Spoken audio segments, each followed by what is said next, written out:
event in Boston, but that was canceled. Otherwise, so Really? we would have had other people. I was talking to Crip about it as well. He was supposed to go to Boston. Otherwise, so we would have had other people.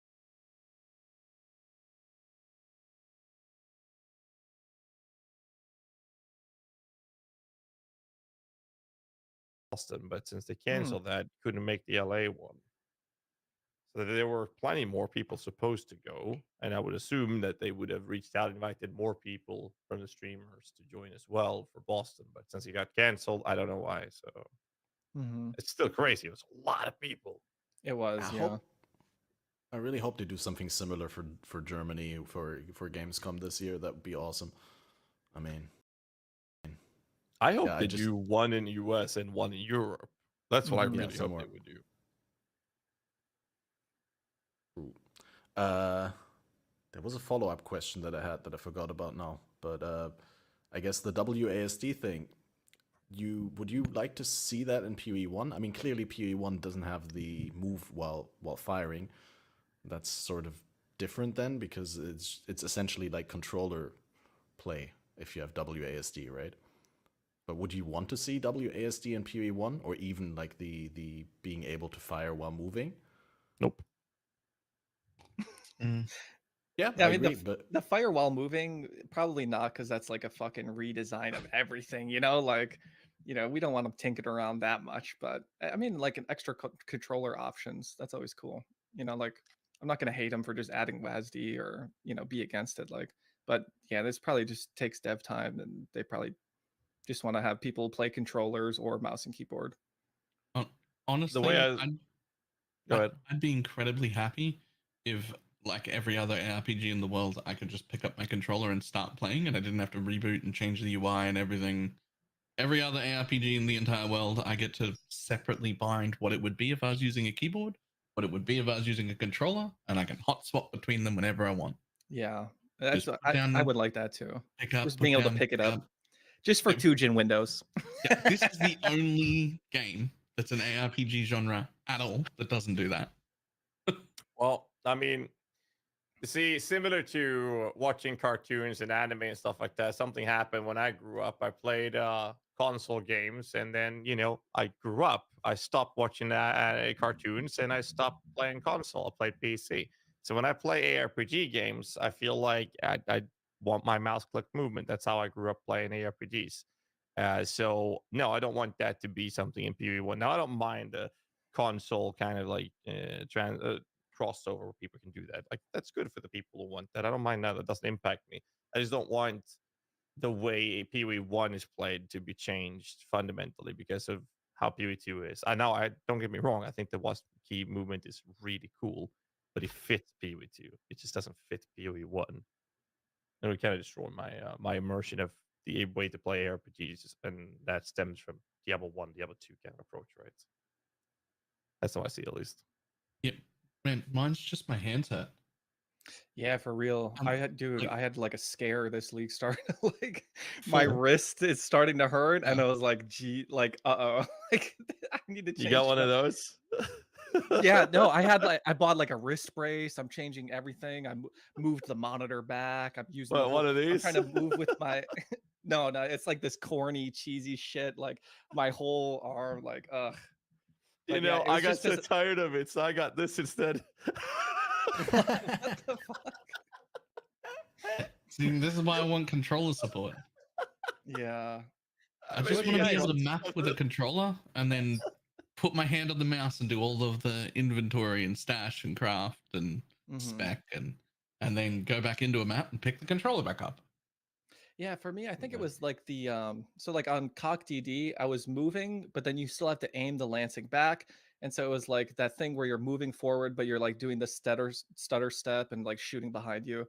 It's like playing Toxic Rain. Like it's so much shit like that. It just fucking killed my wrist, dude. Like that was awful. And as a streamer, it's like, dude, I can't just not play for a little bit, Like, what am I gonna do? Just fucking sit in my hideout? And like, I look at Sushi. Sushi's having the same problems. You know what he does? Yeah. He just rogs. He's just rogging. It's like, man, I can't do that. I can't just fucking rog in my hideout. Man, I'm so lucky. Like, I don't know. I have mostly no problems, but my biggest problem is my right middle finger from all the clicking.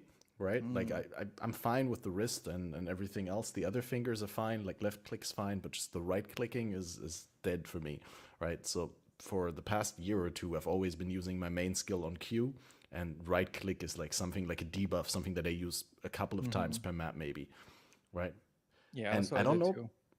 I don't know why, but I seem with Path of Exile to have this feeling that I need to click harder, because in no other games am I, for lack of better words, misusing my fingers that much or abusing, because I don't know, you can click, like, you don't need to put a lot of pressure on your button to actually cause a click to happen. But whenever I use like main skills on right mouse button, I go so hard on that. I think you need a little more damage, man. Like it's Click harder for more damage. it sounds like a damage problem.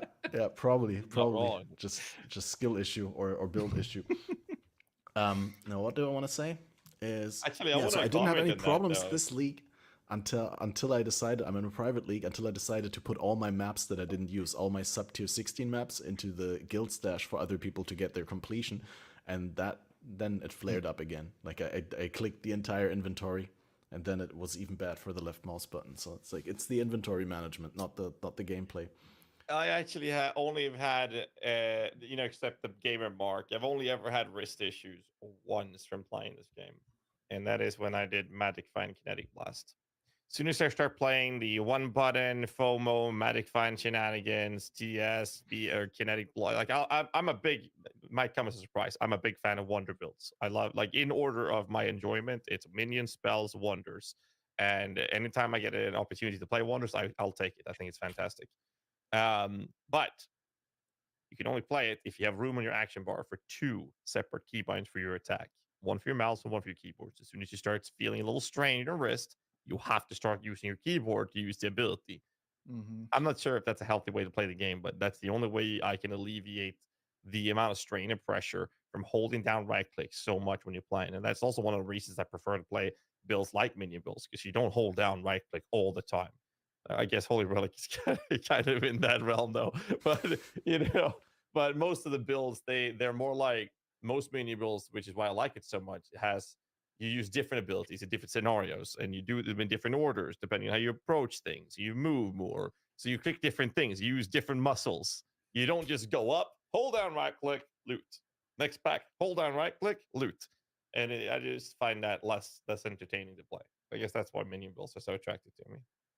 I love how the things he describes as a problem would all be solved by picking up a controller that he was like so against. It'll be another few years before you can convince him to get out of his own head, and then he'll be like, you know what, I'll play with a controller just once.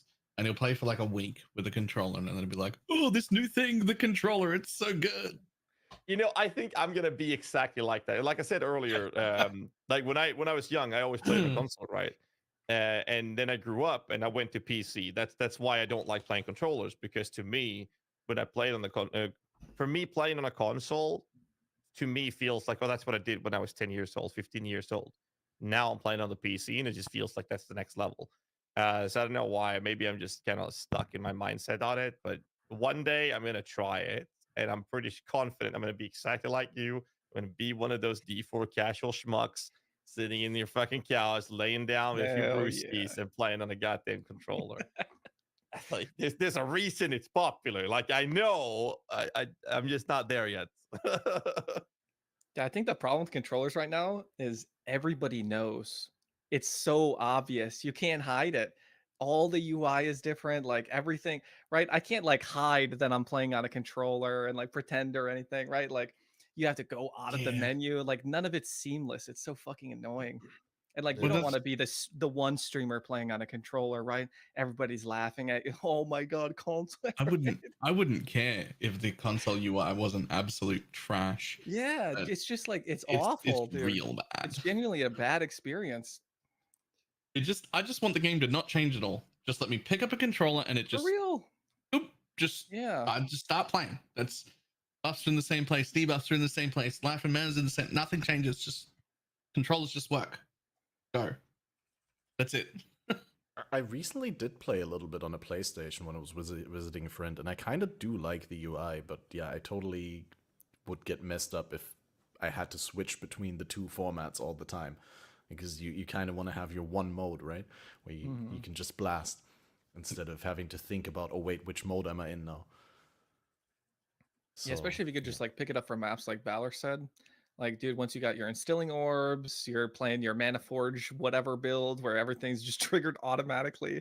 You just like one stick is moving, the other is aiming, and then you just like shoot shit. Like that would be a dream, but yeah. And like, even when I do on other games play, because like I play a lot of D4 and Torchlight Infinite are the other two, and now Last Epoch as well. Like all fantastic, you know, for their own things. Even D4 is still pretty fun, just only for 3 days. But let's not worry about that. But when I'm playing all of those, it's still there are still things I'm going to use a keyboard and mouse for. It's way superior to being a keyboard and mouse. If I'm going to do real difficult content, proper boss things, all sorts of things, there are bits where I want so much control. Controller never gives me that level of control. It'll never ever be the keyboard and mouse at like precision control things. But you don't spend even 20% of your time needing that level of control. You just don't. You're just chilling. You're just farming. At least 80% of your time playing is chill and can be way more relaxed. And you can do that in a different hand position, not cause yourself cramps and hands and knuckle and wrist problems. And I don't even think a controller would be better. I think the amount of degenerate play, if I was on a controller like this, 14 hours a day, every single day, that would probably also be a problem, just in a different way, right? Yeah, different strain. Like the key to me is that I can like change. having two different keybinds on our skill is alleviated by switching. That, right? Yeah. I'm doing that all the time, and then it's great. I end the day and I'm not sore. Nothing's in pain. I've moved. It's great. Isn't that crazy though? Like this is a topic because this is not a problem people had 20 years ago. This is a new problem in today's era. Like the way they got us by the balls with this game. Yeah. We can't put it down. Yeah, exactly. Like, and like we're finding solutions. Oh, the solution to fixing this carpal tunnel is to plug a controller in so you can switch and alleviate your wrist pressure. And then when that becomes a problem, you go back to the keyboard and mouse. I mean, bro, we're getting old, man. What the fuck? Yeah, for real. Yeah. I feel like most of my audience is like 30 plus, you know, pushing 40 plus soon. Surely young people have this problem too. It's not just us. We're not just getting old, right? I think the problem is less the fact that I'm 10 years older than I was 10 years ago, but in the past 10 years I've been playing an exorbitant amount of Path of Exile. I think that's the reason. It's just, wait, is it just that we're old? Like, I don't know. I mean, I refuse to keep in believe mind, that. like the chat's reminding me as well. Like this is obviously a problem that's been a problem in offices for a very long time. It's not new, but because of how overwhelming gaming is, and the streaming and content creation industry, and that it's kind of fresh or rather new in last 10, 15, 20 years, and it's like it's just been so overwhelming. Because it's not like, keep in mind, there are people who work office jobs and then they come home from their office job to sit at the computer to game. Like, it's got to be so much worse for them as well. So they know what we're talking about. It's just making everything worse. So I guess that's where the console, let's say, controller comes in very, very well handy in those situations. That's a good point. Yeah. Another good reason to not have an office job, but to have something where you can go into the fresh air and touch some grass, and then you come home and then you play PoE. So your solution is get another job that's not an office job, so you can play PoE. Yeah, because PoE is like office work, right? You wouldn't want to do office work. I mean, don't get me wrong. I'm with you on it. So you got my vote. Let's switch topics. Did you find any nameless seers? Did you get any good stuff from the nameless seer? How many did you have? 0? Really? I found a couple, but got nothing. Wow. 0. Okay, I thought I was bad because everyone was like talking about their nameless seers in the first day and the first week and stuff like that. I did find one randomly from Devoted Mods, right? Mhm. and that one was pretty trash. And I had one from a Scarab. I found that Scarab with the guaranteed Mhm. Nameless Seer. And that one was also terrible. I'm trying to remember. I think the second one, the best that had was Thunder Fist, and I opted for the Twilight Temple map because I needed it for completion. It feels Batman moment. I just You got know, an I'm Aegis. Oh, That was cool. how much Yeah. are they now? It was like 3 or 4 div. But That's better than everything. it was like 4 div, and I had fucking like 398 out of 400. Ooh. And it was high rolled. I was like, come on, only 4? Like, what is this league? What was the base percentile? Was it high? Yeah, it was like 90 something, like high 90s. Four Yeah. divs for that? Yeah, exactly. I was so pissed because But that's I like know, an, like, yeah, to other leagues it was like 10, right? Like just for any roll. But I mean, Aegis bills were used a lot for minion bills, and now we got Leech to compensate the recovery. So now we don't necessarily need an Aegis. So that Mhm. definitely has an impact. At least for Yeah. CI approaches. I'm not sure about the other builds though, but at least for minion bills, we don't necessarily need it. Still good though, but we don't need it. Taking it anyway. I mean, you're sacrificing min damage, min crit, min rest, min Oh, fist here we crit go. mitigation, level of minion levels. Don't get me started on this, Baller. We're gonna go back to the NA discussion. Right, and there's also something that I want to highlight and that I want to shout out GGG for, and that is in the most recent patch, they finally did the thing where you can switch on your auras without rotating them on your keybinds anymore, right? You can just control right-click them in the pop open. Hmm. You guys all I mean, aware I of when that, was right? this patch I coming just in? keep binding anyway. On Yeah, and Thursday. I'm not doing all that clicking. That's one. That's already one in. move closer though, because we're waiting for one button to turn them all back on. Yeah, that's Mhm. going to be in PoE That's- 2 undoubtedly. Yeah, Yeah, but was that patch already in? Mm-hmm. yeah, it's The in right now. clicking? Yeah, that was Yeah. the most Yeah, recent you one. can like I haven't like tried it yet. That's what I'm asking. That's fantastic. Because some of my builds have so many action, like so All many your bars. variables, Yeah, so yes. I don't have room for all the auras, so I'd have to be there Yeah. clicking on and off, despite having the switch from the action bar. So that feels amazing. That's exactly, perfect. because even with the Switch, you don't have enough slots to have all your active skills and your reservations. So you would always, after you die, you'd have to rotate in your reservations one by one and switch them on. And now instead of rotating them in, well, with some exceptions, like Defiance Banner doesn't work with the control right click because that works different because it's not a toggle, but you only reserve it once, and then when you use it again, you place the banner, right? So it's not like switching it off, but it's different. That somehow doesn't work yet. I hope that's fixed in a future patch, but yeah, everything else I don't need to rotate in. I can just control right click and it's so good. That's nice. But yeah, that's a good point that Sanct just says in chat. We can't use that. That's going to be in PoE 2 anymore. For things that bother us in PoE 1, because PoE 2 is not the solution to the problems in PoE 1 anymore. Yeah. So those things need to be addressed separately. But yeah, somewhere down the road. Are you guys engaging in some corpse crafting? Nope. I imagine.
Cassie is.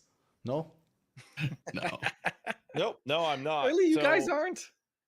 Can't you just do I, minions and then mod tier and you get whatever the yeah, fuck you want? basically.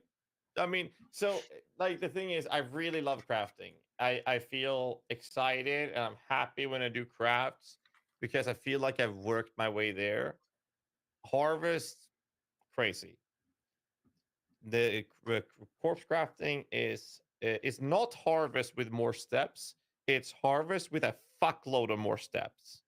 And I Mhm. mean, the time I spend setting that up, I can make 10 times the profits of profit crafting normally. That's how I see it. And it just makes me annoyed that, it's that I have to go around this grid and place these corpses, buy them from multiple people. It's just gets so frustrating to go through the process of it. So I have an issue with the interface that's making me not want to engage with it. I know it's Mhm. ridiculously strong, especially now that you can fracture influence Yeah. items.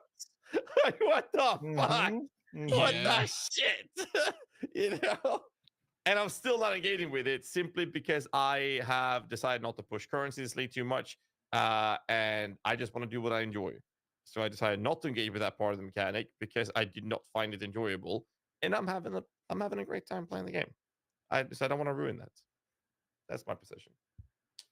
Yeah, I agree. It's like it's just so fucking annoying. Like I don't care how good it is. I hate it. Like it's just Yeah. awful. Like yeah, sure you can have all the power you want, but if you make it this tedious and annoying, and like you don't have to min max it, right? You don't have to like plan it out. I have the adjacent humanoids. I have whatever. But even just like having 80 corpses that you buy, and let's be real, like you're not bulking all of them, right? Maybe you can bulk like 5 or 10 at a time, and so you have to do all these trades and then you're placing them one at a time. And then you actually do kind of do a little bit of setup, at least for the split or, whatever it is, your fracture mods. You have to get the increase effect. And it's like, dude, I'll do this for like 1 or 2 items. But yeah, I don't know why we have like such power behind it just being annoying. It just sucks. Yeah. Like, I'd rather have less power and have it be way less tedious. Yeah. But Incentivize shout out to people the to engage people. with it. Yeah, like shout out to the people who are actually doing this shit. Okay, like I'll buy I your play in a stuff, trade but league, yeah, so the fuck. fact that it's become so easy to craft also means the items that I want are cheap enough that I can just buy Hmm. them. Exactly. Yeah. And But look, I'm Well, sure some people love it, but it looks tedious and annoying and frustrating to use, and it also takes up too much of my stash room. The rest of the league, I love, by the way. I love the remnants, I love the all flames, I love the mapping portion. I think all of that is like great. And it's just the crafting is just yeah, I mean, there's so many people doing the higher end items, like they're crashing in price because of that. Yep. But no one's doing the low end or midsection items. So that's all I'm crafting. They sell like butter. I've never sold as fast in my entire any league I've played in many years. It's like it's all I craft. Midsection item, 10, 15, 30 divs. That's it. It's crazy. Big items, items you see like a mirror one you'd see in previous leagues that people would service or at least pay a mirror for. Going for like 80 divs now. Like, what is happening?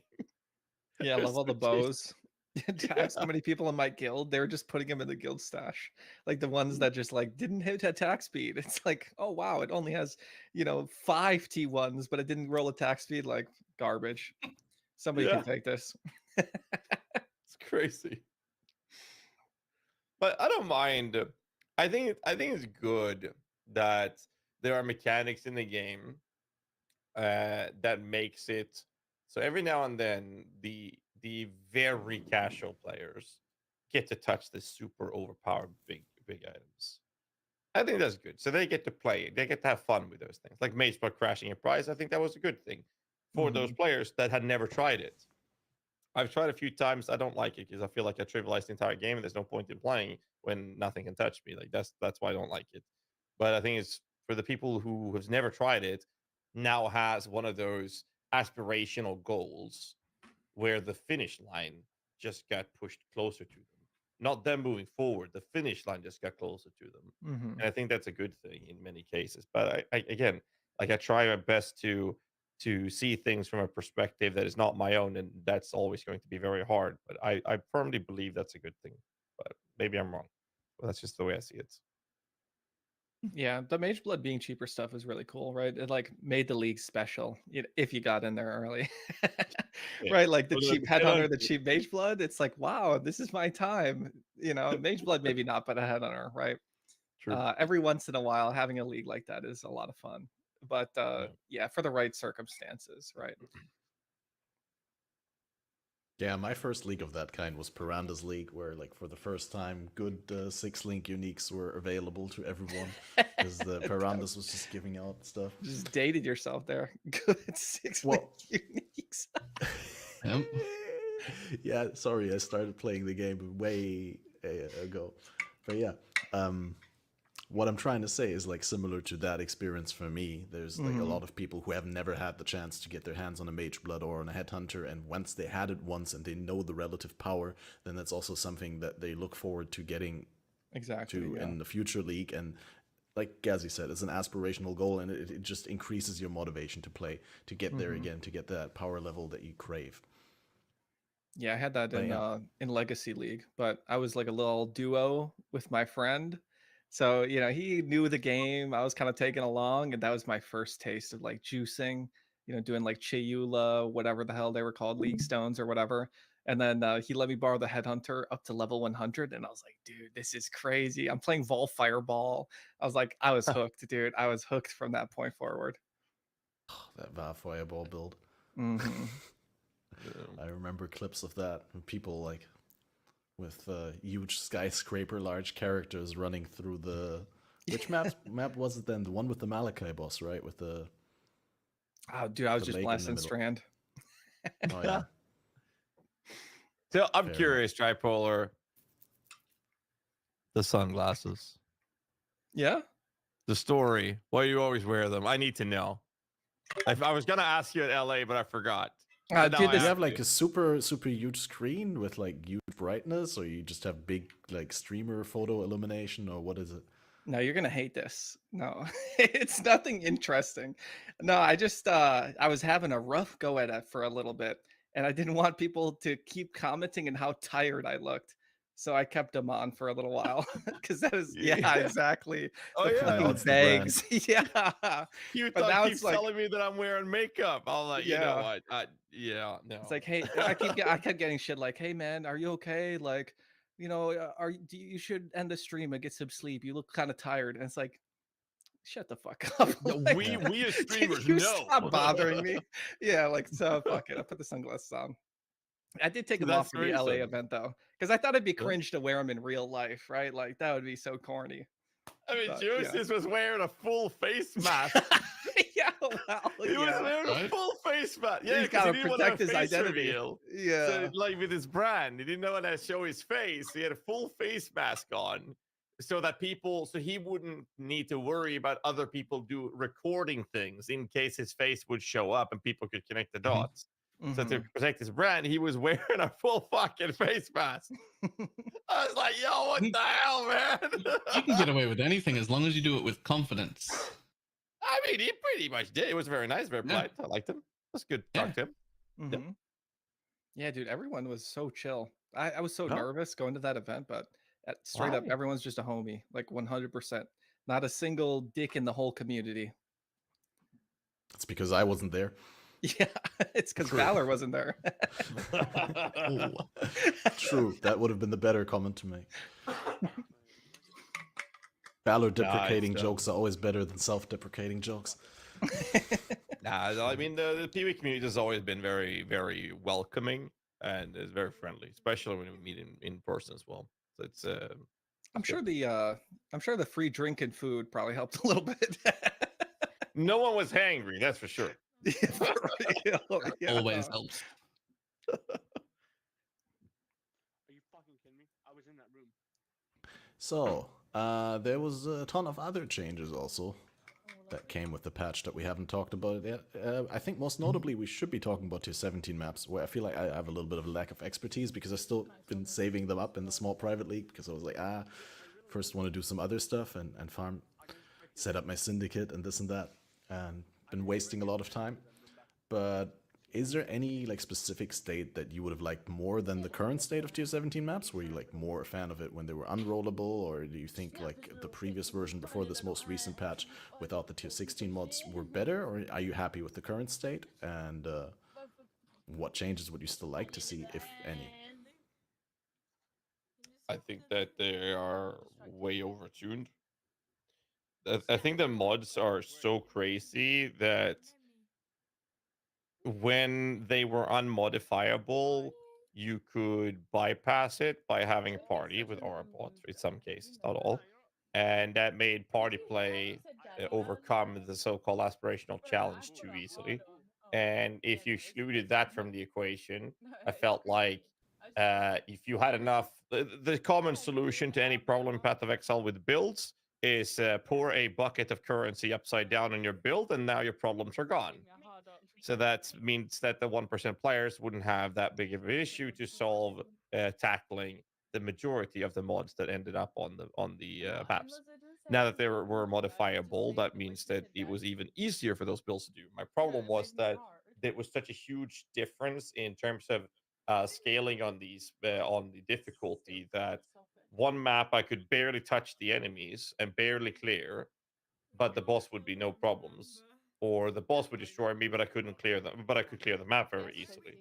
And what I would do is just roll the map till I found one where I can do the boss, and then I would just run to the boss. Like I wouldn't touch Union of Souls. I kill one rare, that's fine. When I get to the 70th rare, it's gonna fuck me up, you know. So I don't know how to balance it, because I like the idea of it being aspirational. Like, yo, I want to be able to kill this. This is such a cool thing to overcome, without making it so that the 1% is like, yeah, I'm just gonna farm the crap out of this and make a ton of money because of the increased rarity drops and everything that it comes with the tier 17.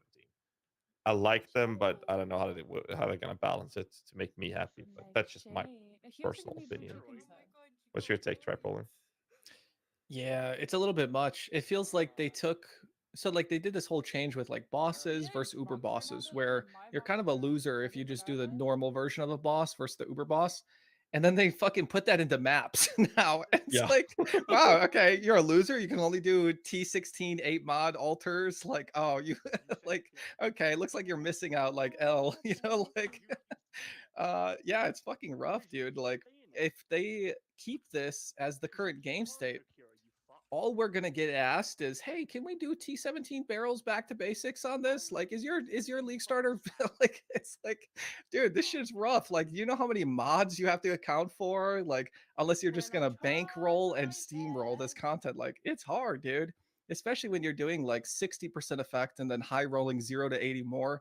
Like, damn, dude, it's rough trying to do these maps, and that being how a lot of stuff is kind of getting priced. Not a lot of stuff getting priced towards, right? But like everything's just better, man. Right? Your breaches are better, your legions better. Like Grimro said, like fucking everything's better in T17 maps, and they're hard. So it makes it feel awful if you're just doing only T16s plus whatever, you know. So yeah, Delhi drops hard, item but level 84 in tier 17. There's good, like, yeah.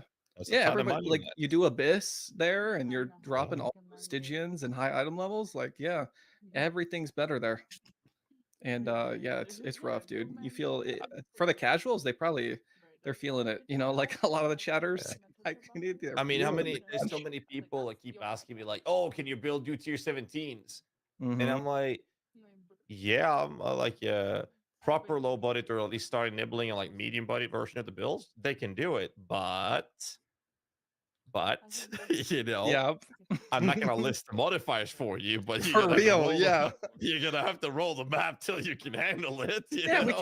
we can't even use a fucking regex for it. Like, there's so many mods that you have to roll for, and that not only that you're rolling against, but also now rolling for, like the Yeah. shaper, whatever, like the barrels, like you have to have like 2 regexes to roll these maps. It's insane. Shaper mod, and then abyssal spiral spawns, and then beams. Isn't that isn't that kind of something that's always going to happen though? Like, if we, it's supposed to be a significantly harder tier of map that's the entry to Uber fights now. Yeah. You So kill isn't tier it 17 like- to get access to the Uber fights. Like, it's still it has to be significantly harder than Yeah, the no, I don't normal think maps. the problem is that it's harder. It's just that like you're so heavily incentivized towards doing these that you kind of get priced out. You're gonna start to get priced out of shit if you're not doing it in a T17 map, like straight up. So how many things can you farm in T16s that you're just some dude who gets home from work and you just want to like log in and do something? Like how many options do you really have? If we go like another 2 weeks into the future, like what do you really get to do? Because you don't really get to do Essence Beast anymore. Like you don't really have like that option for white and yellow maps. Like you kind of do, but not really, right? Like especially when all you see is fucking 15, 20 div an hour strats on YouTube, right? Like, you're not really doing Essence anymore. You're not doing these like low investment whatever. So yeah, you just feel the crunch, and I feel like that's the problem is like, T17 maps. That's the new standard, right? Like that's what you have. It feels like you have to be doing T17 maps. Yeah, I think that the problem is that they are so hard that makes it interesting and fun for the veterans and one percenters that we get to have an aspirational goal that we can overcome and profit out of and make a lucrative gameplay loop out of. The problem with it being as hard as it is that it hurts the rest of the players. I'm in the boat with you there on that tripolar. It's like it feels like it's hurting those players. Is when it was tier 16s, those players could do pseudo juicing. They could do Alk and Go, and that would still be a feasible low income farming way. And the way we made them harder was to add the juice ourselves. We controlled how much we added and made the difficulty higher to get more out of it, but it comes at a higher difficulty. The tier 17s already has a bare minimum barrier that is so high that the players need to get there before they can get that baseline without super juicing it. And then people super juice on top of that, right? And I think that's the biggest issue. And I'm not sure how they're ever going to balance and make tier 17 a reasonable step up from a tier 16 map without it just being a tier higher map. I don't know. I don't think that's identified the right problem. What is the problem? The end problem is right. There's like you pretty much have to do tier 17s to make good money, right? Like that's the problem. But this, I don't think the cause is actually tier 17s, because every tier 16 strat makes so much less than it used to now with our new Atlas and our new Scarabs. We can't like everyone's seeing like 15 div an hour strats through this back to basics, so you can't do anything else anymore. I used to make 12 div an hour farming essences in tier 1 maps. I can't do that anymore. I used to make 12 to 15 div an hour just running alked dunes with Legion on it, and they don't drop anything anymore. You go run Legions for 4 days and you drop 2 div on the floor. So I don't think tier 17s are necessarily the problem. I think all the other strats stopped dropping stuff on the floor. Yeah, like I don't know if anyone else feels the same way, but like it feels like every time I see a currency something or another of like how much people are making, it's how many maps they're dropping that they're selling, and then how many scarabs they're generating, and then corpses. And it's like, where the fuck are we actually just farming the league mechanic? Like, what am I farming where I'm just dropping like just that? It's like maps, right? It's just that stuff. It's like Harvest was the one where I was like, oh, I get to just sell Life Force. Like that's it. Like sure, I got some whatever from the altars, but I don't have to trade like 15 different things, bulk sell my corpses, bulk sell my maps on TFT, bulk, like all this stuff. It's like, thank God I have Harvest now. Like I'm just doing that for the next 2 days. Try my strategy. It's just so comfortable. I just profit craft, and then I play and do. I just do whatever map I want. I don't even sell it. I ship it off to a seller who takes 10% of the profit.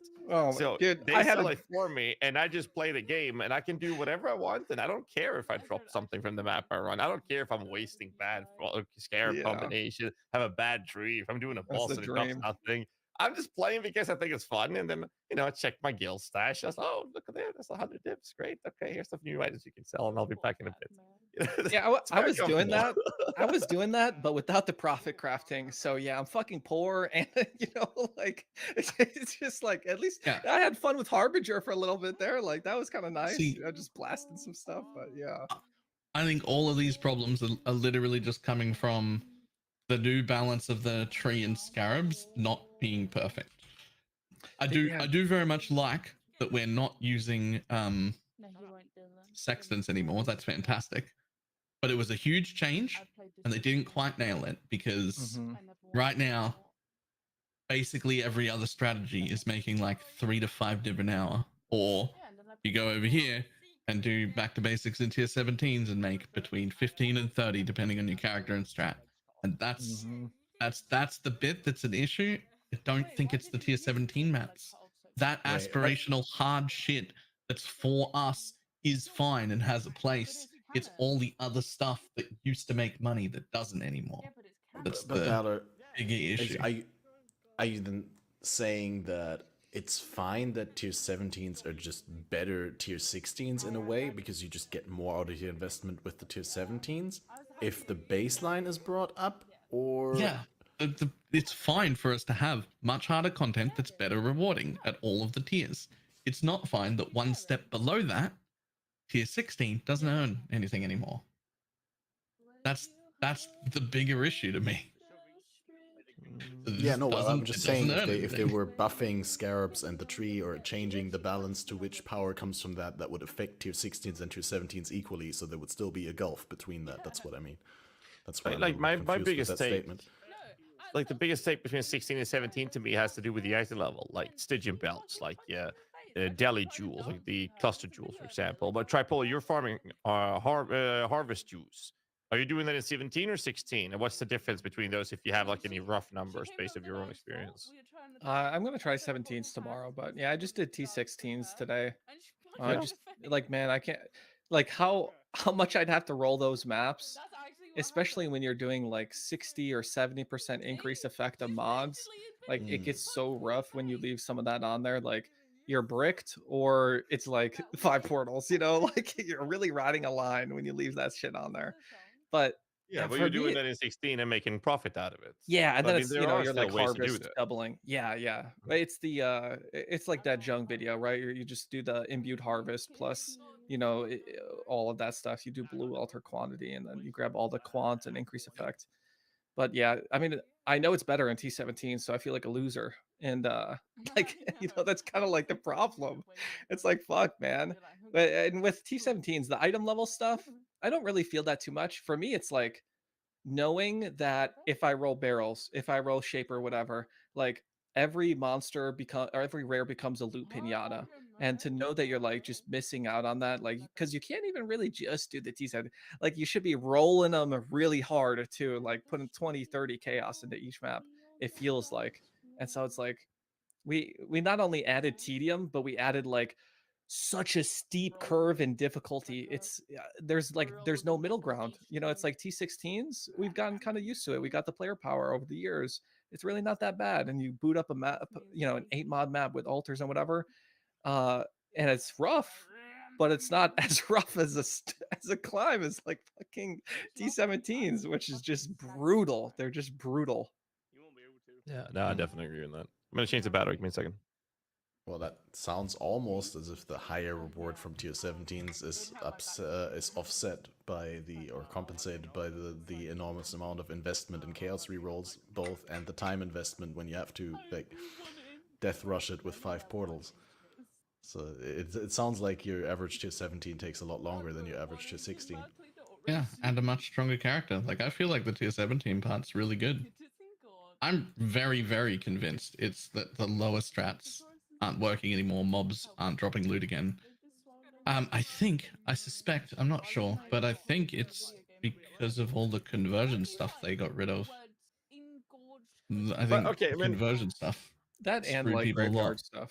Like, a lot of crafting mats or like fracture orbs. You don't do Harbinger as much, right? It's not as valuable. And like it feels like the value from Harvey is like the fucking maps it drops. It's like, oh sick. Like, whatever, until you hit that fracture bomb. It's like, Yeah, oh cool. I get maps I could sell but it was 4 fun to though. 8C. But Yeah, I it was mean, fun, exactly. on the that's something we have to always keep in mind, right? It's very easy to fall into this little rabbit hole of like 1% juicer content creator elitist jerk kind of takes, and suddenly being completely disconnected from the rest of the player base. Playing the game, we're supposed to have fun. That's why I very much prefer to do profit crafting stuff, and I just play the game for fun, and I enjoy what I Mhm. do. That's the best way for me to enjoy my time. That's why I've been able to play the game for 10 years. But Well, that's the most important thing, is that you pick something that yeah, you find as fun, so that you don't burn yourself exactly. out and you can do it over a prolonged period of time. Exactly. Absolutely. So, like, to go to the tier 16 versus 17 problem, I think it's good, personally, that they have 17 being significantly harder for obvious reasons. The problem is it bad that it's so hard? That it might be too hard for some people, but if they make them easier, then it's very easily going to be too easy. And if it's too easy, what's the point? Now it's just another one step tier higher map. They could have introduced when we back in the day when my level first or level 100 character highest tier map we had was area level 78 palace maps, and it took forever to level. It was terrible. They introduced new tiers. You're like, whoa, yay, more higher level monsters. That's how tier 17s would be. It's not a challenge. It's not an aspirational goal to achieve.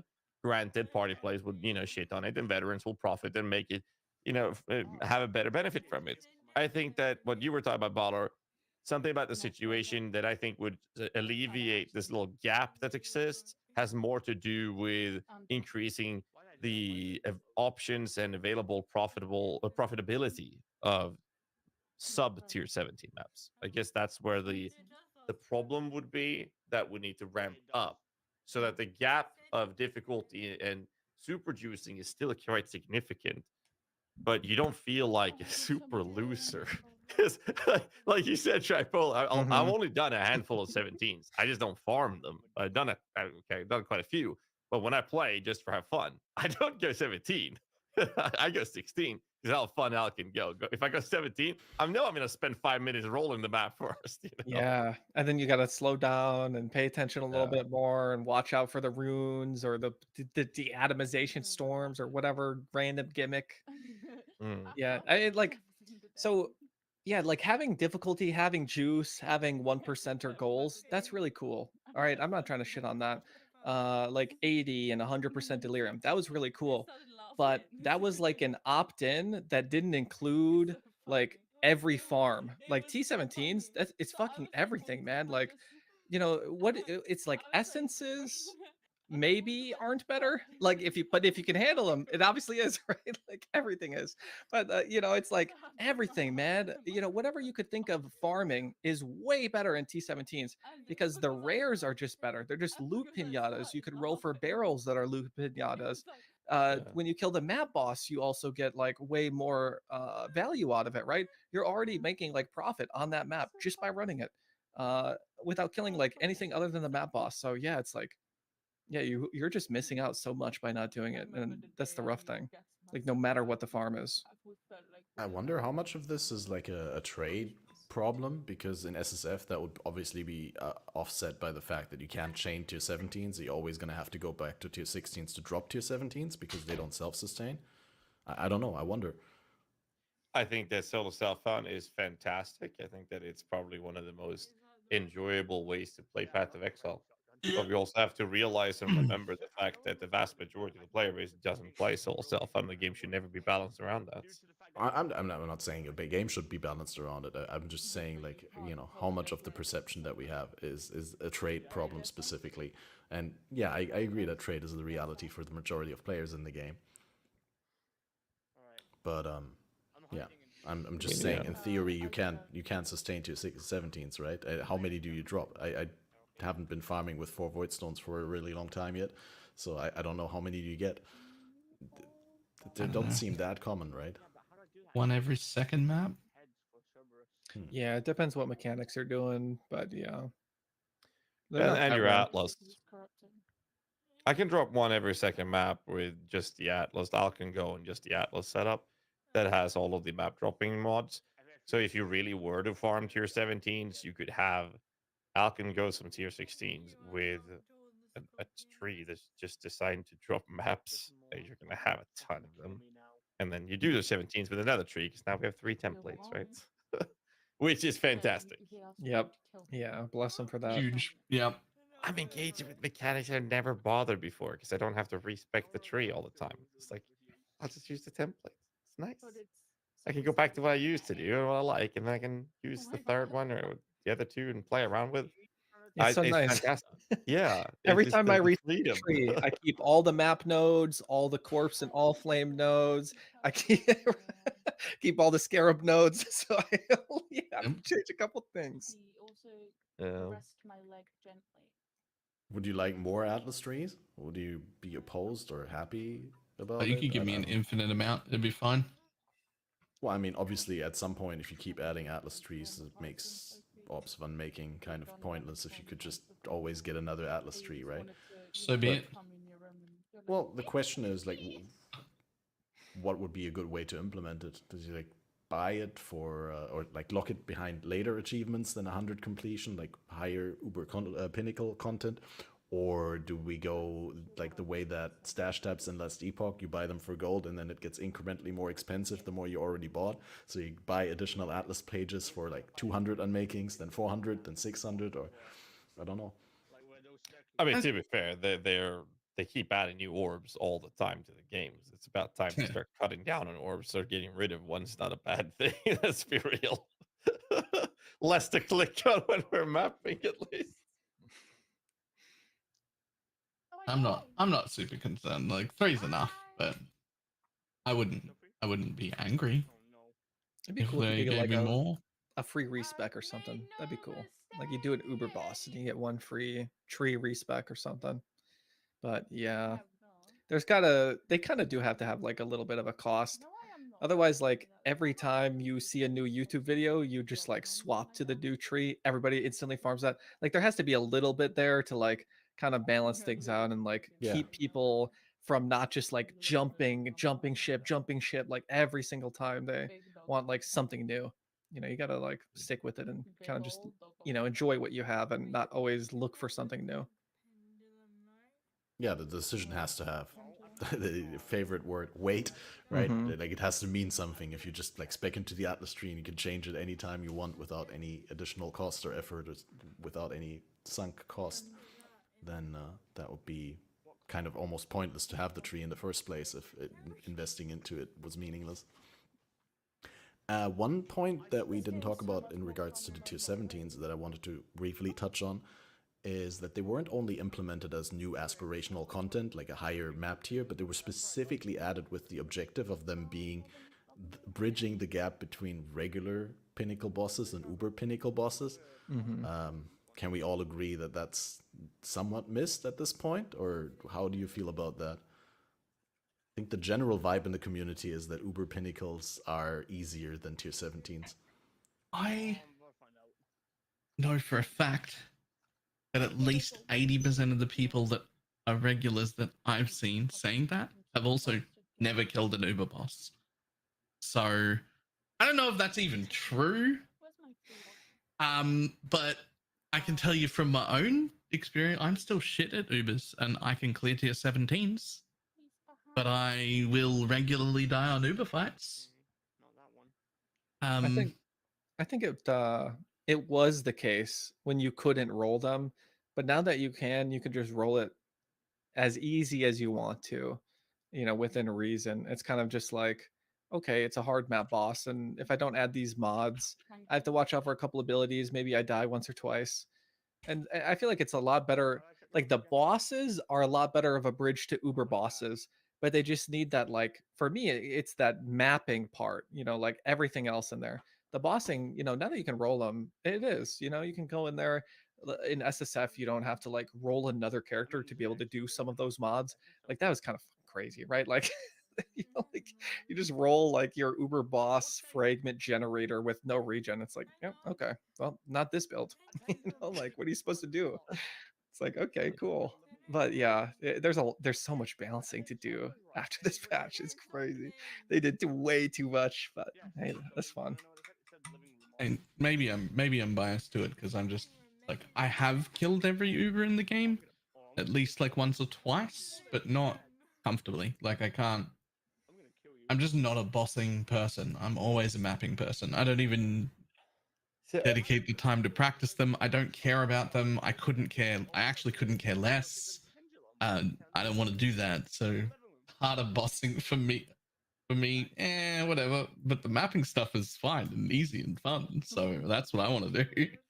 Like I love bossing, but I can tell you right now, there are some bosses I absolutely hate. Like I hate engaging with Searing Exarch, Uber version, of course. Because of the Balls. unless I'm playing a build where I can smack out skeletons, because they will just completely I'm the same way. trivialize that content. That entire phase gets gone if you have enough cast speed and some skeletons. They will just pop you. You're good. Okay, I'm Right? taking That and Uber series. Now the thing is, I love doing Uber bosses. I do, but I don't touch them unless I have a build that trivializes the content. So I only do the fights, and when I do them, and I farm them a lot. When I do, I have a character that's it's giga geared to the tits, and I'm one-shotting them. I'm doing hundreds of millions of DPS, and I trivialize the entire fight. I'm not really engaging with the fight. I'm doing it because it's cool that I'm able to kill the highest bosses in the game in a second or two. And I think that part is fun. The boss itself is not fun. That's something I really enjoyed with the tier 17s, because I went in there with lower budget characters, like like a regular player, actually going in with character that actually has to engage with the mechanics, and that's fun to do. That's really fun to do, and that's not something I find enjoyable from Uber bosses. But the tier 17 bosses, like I've talked about how they should make the expedition bosses Uber bosses in maps. I've talked about this for many years, since 315. And they finally did it, and I'm actually very happy that they did it, because those fights are so cool. Just the mods, like, a little too crazy. Those bosses itself looks fantastic, and they're fun to engage with, right? And I very much enjoy that. Yeah, I wonder how much of the perception is actually because the tier 17 are sort of force rolled, whereas the Uber bosses you could do without rolls, right? You could just put them in white, technically.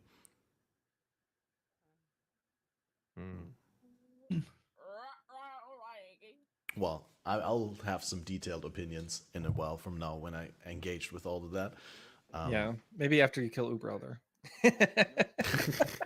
Dude, I Why sucked so hard. Uber I didn't Elder fucking require get this that? Maven, but the Uber Elder, I just sucked so hard. I don't know. I Did was you Maven excited. influence it or something? What's the No, cope? not at all. No. I was just Aw. I put pressure on myself because I was like, oh, I got 5 minutes to do this real quick before the podcast. That was probably the mistake. I should have been like, we do this after the podcast when we have breathing room. Right. But why does Uber Elder require 2 of each side of fragments? Because it's like so annoying. You go through your elders, you do the invitation, you go through your shapers, you go through the invitation. Hey, Now you at have least you can half of the swap them. fragments. You can swap it. You have half the fragments. You got to do it one more time. And to be fair, Maven influenced Shaper is harder than Maven influenced Uber Elder. Yeah, absolutely. I'm just saying. Like, I'd rather do that than Maven influenced Shaper fight, because that shit's a shit show. Yeah, Holy she fuck. just trolls you sometimes. You have 3 Right? Shapers Like, beaming you yeah. in the fucking shield. You don't know which one you can actually sit in. I'm like, whereas Uber Elder is just so much easier to do than Maven influenced Shaper bosses. Like, ugh. I don't know. I just feel like that progression feels awkward to me. Like you do the stuff, you get your Eater. You do your stuff, you get your Searing Exarch. You do your stuff, you get Shaper. You do your stuff, you get your Elder. But you're not going to get that Void Stone unless you do Elder and Shaper one more time, and then potentially having to switch them as well. Yeah, I don't mind that. At least we get to switch them now with the Harvest Juice. I mean, that's been a long time coming, and I'm happy. I already used it once for my Uber Elder, and I'm probably going to use it again. I mean, I've seen screenshots of people in solo self-found with like 14 of the same Shaper fragment and none of the other, stuck on 3 Void Stones. So Yeah. uh, Yeah, or like Elder Guardians still can't Horizon. So yeah, yeah. Ooh. like feels a lot better now. least just being able to swap them isn't. It seems like enough. Mm. Never know if you don't know. Yeah, I'm not sure I actually mind that too much with the Elder guy. I kind of like that it works differently, that you can Horizon the Shaper thing and not the Elder ones. But like we talked about it in the beginning before we started the podcast, I'm just so frustrated about these little things where the game is clearly designed around, well, a power level at around 10% of what we have, right? When you do these Elder fights and you have to wait for so long for the phases, or after you kill the Elder Guardian before the portal spawns and you can portal out. I just decided today, because of rage reasons, that I'll just log out after I picked up the fragment. I'll just log out and go back into my hideout instead of like waiting for the portal to spawn. You need to stop doing that. Sometimes the Watcher's Eye drops like 8 or 10 seconds later. Oh no, I'm talking about the Elder Guardians. Oh right, the Guardians. Right, okay. If you're killing Elder or Uber Elder, you just need to sit around for an extra 10 seconds and just wait. Yeah, because you can learn that the hard way. Just sitting there and being like, "Ah, man, nothing dropped," and then I like reply to 3 things in chat, and then ding, Watcher's Eye on the Really floor. that long? Like, Okay, I what? was aware that it sometimes can drop last and they drop staggered, but wow, okay. I had Yeah, a it's like- guy. it I can be learned like from 2 seconds like a late. league ago. Did some boss services, and I killed it. The loot pops out, no duel. I leave the area, and then the guy whispers me, "Is like, yo, you forgot your prismatic." I'm like, first, I thought the guy was literally like donating one to me, like trolling me or something. He literally sent me a Shadowplay recording of it. So they do pop up later. So now you have to sit there. I don't know. That's just weird. It's just awkward.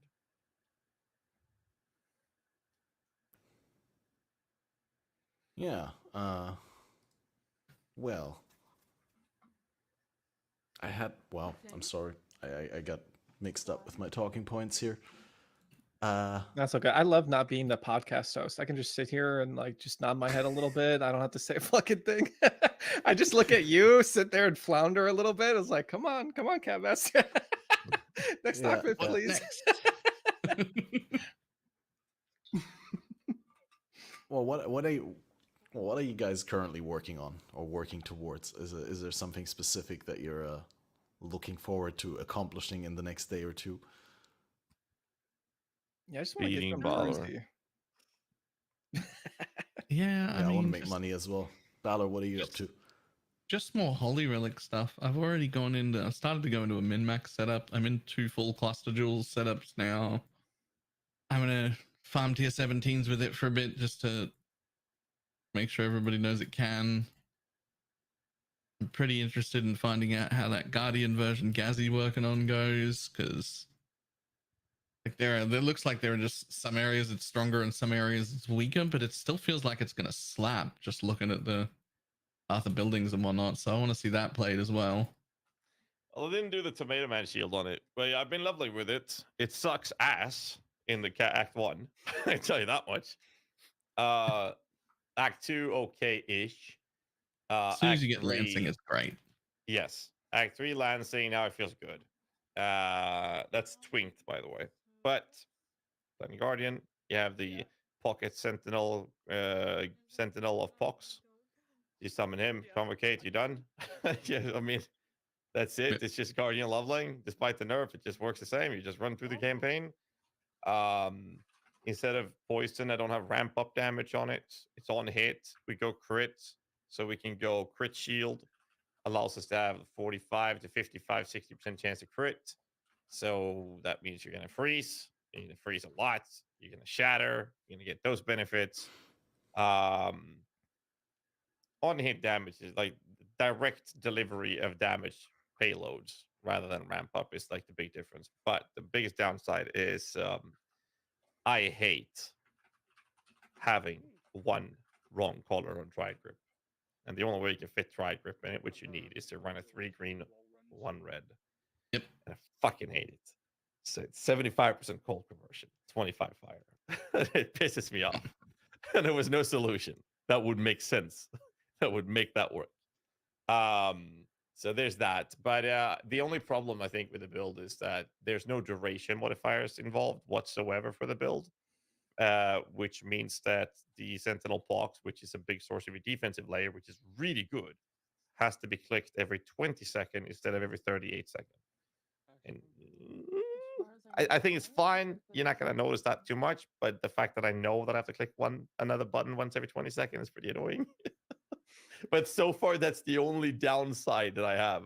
Other than that, they're very similar. You can still do the PhD requiring shield strats that you're running on your high budget for the Necro. You can do it on the Guardian. I got rid of that.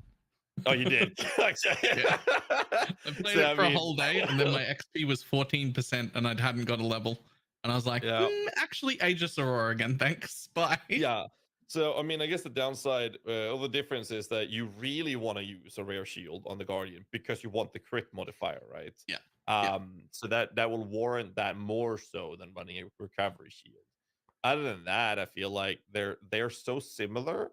The structure is basically the same with small changes. The tree have some variations, but the playstyle and the approach and gearing is slightly different. But I like it because you can go Diala, you can go with Dragon Fang, or you can say, well, I want to go fourth Vow and run 30% Ashes of the Stars for high budget, of course, and a higher level enhance to get that breaking point of 82% CDR on the Holy Relic.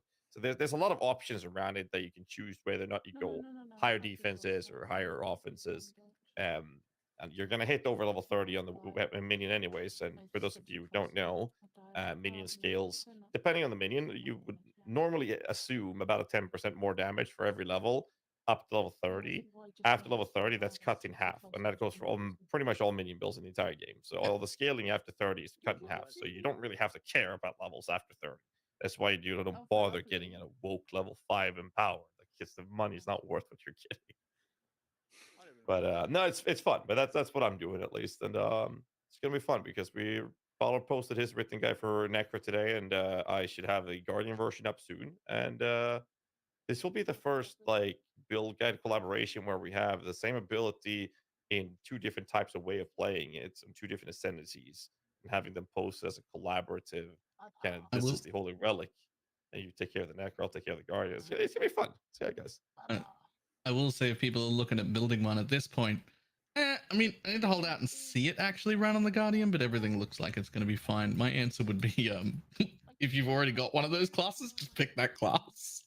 Yeah, that's what I've been telling people as well.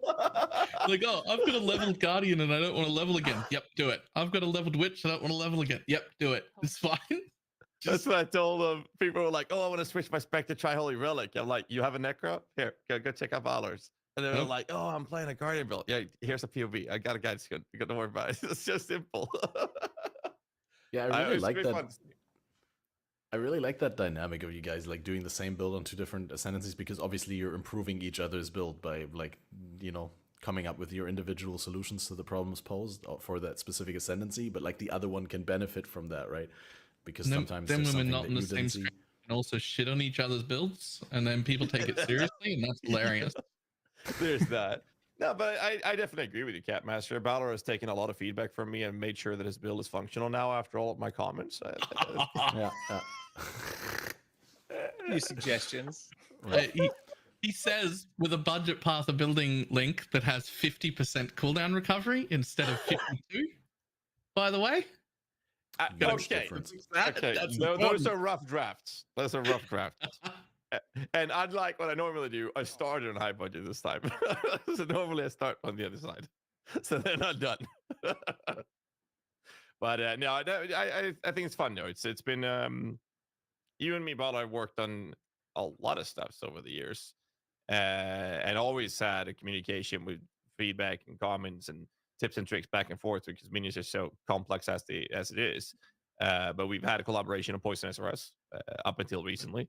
And it's fun. It's good to work with Baller, so I'm happy with it.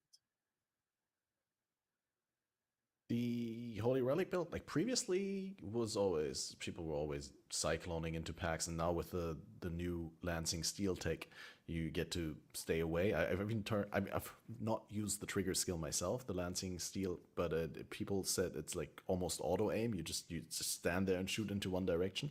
Do you think this is actually something that we don't know whether there's a Gauntlet yet? But do you think that's something that could be played in Gauntlet? Is that like such a strong build? You said you could do it offensively, you could do it defensively. Do you think you can make it like a super hardcore viable with that one? Because from the playstyle, it sounds like it would be compatible with that sort of scenario. I mean, you can play Poison SRS, right? And that's been very popular, and it's been something used in Gauntlet in hardcore races. And the Holy Relic can be considered a slightly better performing version of that, and it can be scaled and geared the exact same way. It can. Not saying you should, but it can. So if Poison SRS performs that in hardcore, then I don't see why Holy Relic couldn't. Yeah, Well- I think this is just better. So yeah, I don't see why it wouldn't, but I don't know, man. Like, I don't deal with hardcore. I don't do Gauntlet, so I wouldn't want to promise that it could make it in. I Well, don't it's know not how so those much- races go. It's not so much about the hardcore aspect. Well, obviously that's a big one, but it's also the fact, can you get it up and running without trade within a couple of days to the point where you need it? So that's where the Yeah. Guardian is better because you get carried by the Sentinel.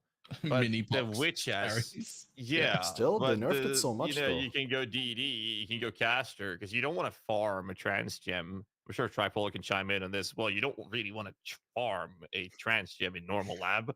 No, you want to yeah, wait I till didn't- Merc lab. Yeah, well, and even then, with Cock DD, everybody was like, "Oh my god, how many hours are you gonna spend in lab?" Dude, I'm gonna do fucking white maps. I'm gonna buy the gem. I'm in trade league. Why would I sit in Merc lab? Like, Yeah. I'll do chaos recipe for 15 minutes to not do 2 hours of Merc lab farming. Like, Yeah. what the hell? Yeah, for sure. Now the Yeah, no, I that's think the Merc lab is like the only lab you actually would farm for a specific one that you want to use yourself, and any ascendancy can get there. I guess the Guardian is probably the easiest ascendancy that I know of, at least in the game, because of the Sentinel. But the Witch has other options, like you go with Absolution, you have SRS, well maybe not SRS, but Absolution, you have DD, Cremation, you know, all of these type of like big dick, super speedy strategies you can run with if you want to speed run it in a race sequence. All you do is just farm the gem. You can farm both lands in Steel and your Holy Relic in Merc lab, and Yep. both will work fine. And like the whole tree, you just take spiritual aid, add that into your tree, and suddenly you've got damage scaling for your own abilities. So at least at the beginning, you can do anything you could ever do on a witch, you could do with a tree that looks very similar. And then just And change. the other benefit of farming them is that there's only one version of a transfigured version of Holy Relic. So you hit that, you're gonna get the one you want. Same thing with lands in Steel. So Mhm. farming them is not a terrible way of going about it.